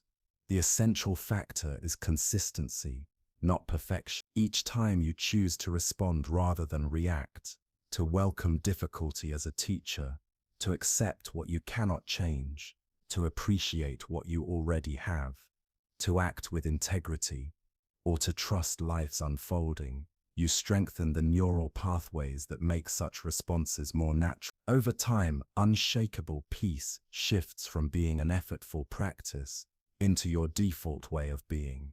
Integrating these Buddhist teachings into daily life begins with choosing a single principle that resonates most strongly with your present circumstances. If you are navigating challenging relationships, you may find strength in the truth that no one can truly hurt you. If you are undergoing major changes, the practice of acceptance and letting go may be most vital. If you are facing criticism or discouragement, cultivating gratitude may offer the balance you need. The key is to start small and be specific, rather than attempting to transform your entire way of living at once. Identify particular situations where you can bring your chosen principle to life. If you are working within a sovereignty, you might practice on your daily commute, choosing not to take the behavior of other drivers personally. If you are focusing on seeing everyone as a teacher, you could bring curiosity into interactions with service workers, asking yourself what each encounter might reveal. Simple reminders can help keep your intention close. A note on your mirror, a gentle notification on your phone, or a small object in your pocket that you touch whenever you want to reconnect with your practice. The aim is not flawless execution, but steady commitment, gradually weaving wisdom into the fabric of your ordinary activities. Pay close attention to the results of your practice, not to judge yourself when you forget, but to see the contrast. Notice how different it feels to respond to criticism with sovereignty rather than defensiveness. Observe how relationships shift when you treat difficult people as teachers rather than obstacles. Let these fruits of practice nourish your dedication, so that your motivation comes not from obligation, but from the lived experience of growing freedom and peace. As you grow more comfortable embodying one principle, you can gradually weave the others into your daily rhythm. Perhaps you begin your mornings with a simple practice of gratitude.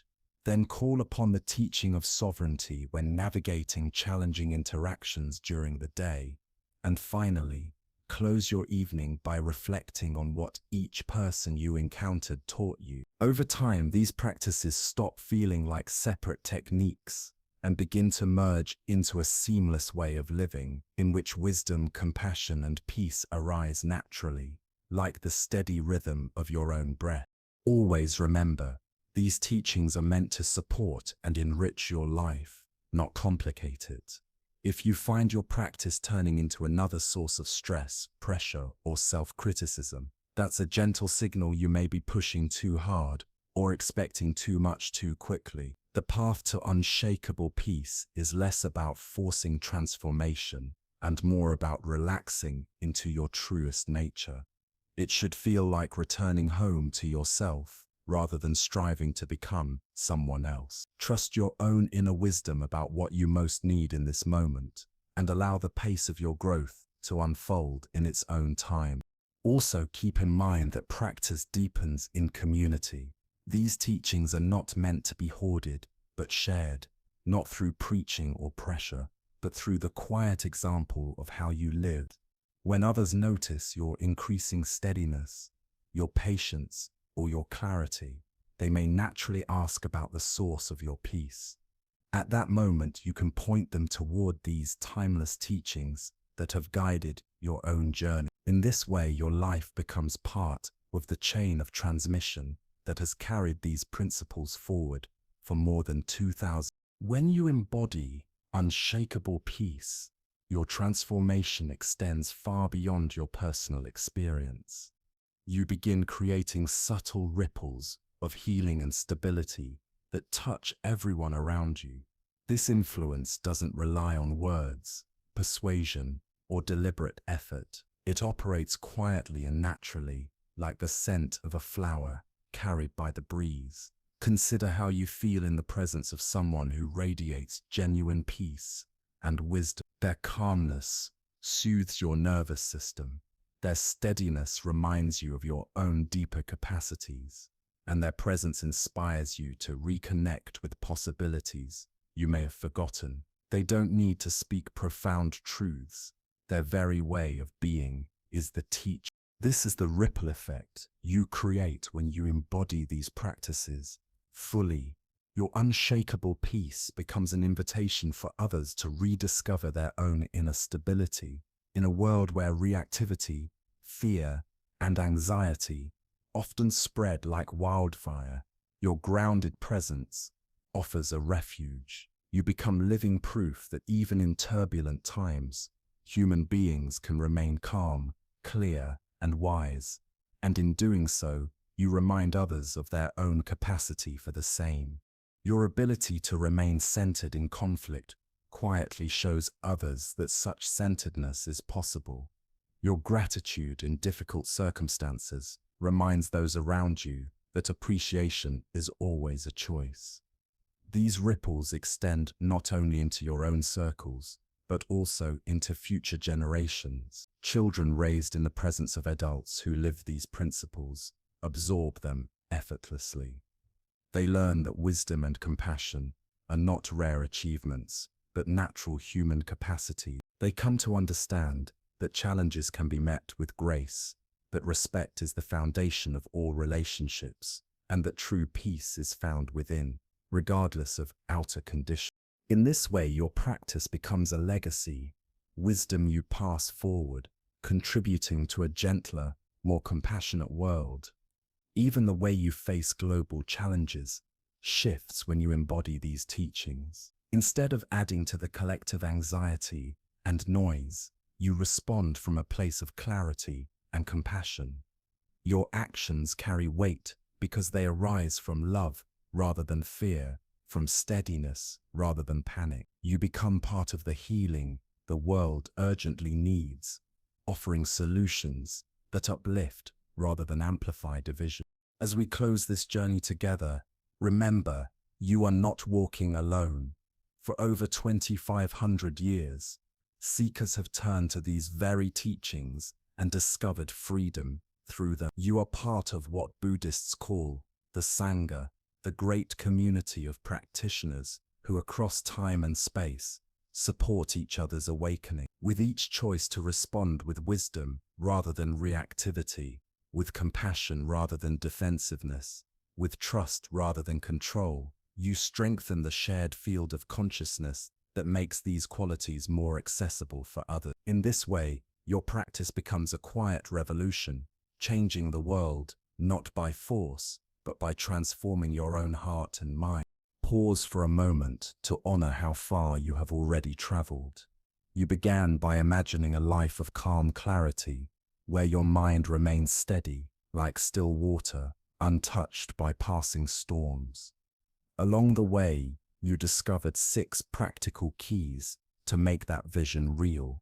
You now know that unshakable peace is not the absence of challenge, but the art of meeting each challenge with wisdom, compassion, and grace. Carry these teachings gently into your daily life. Walk the path step by step, choice by choice, breath by breath. Celebrate your progress, learn from setbacks, and trust the steady unfolding of transformation. You already hold within you everything needed to live with unshakable peace. And this peace is not only your gift to yourself, It is your offering to every being you encounter. May you have the strength of bamboo in life's storms, rooted deeply, bending without breaking, always reaching toward the light. May you walk in freedom. May you walk in peace. May you discover again and again that you are unshakable.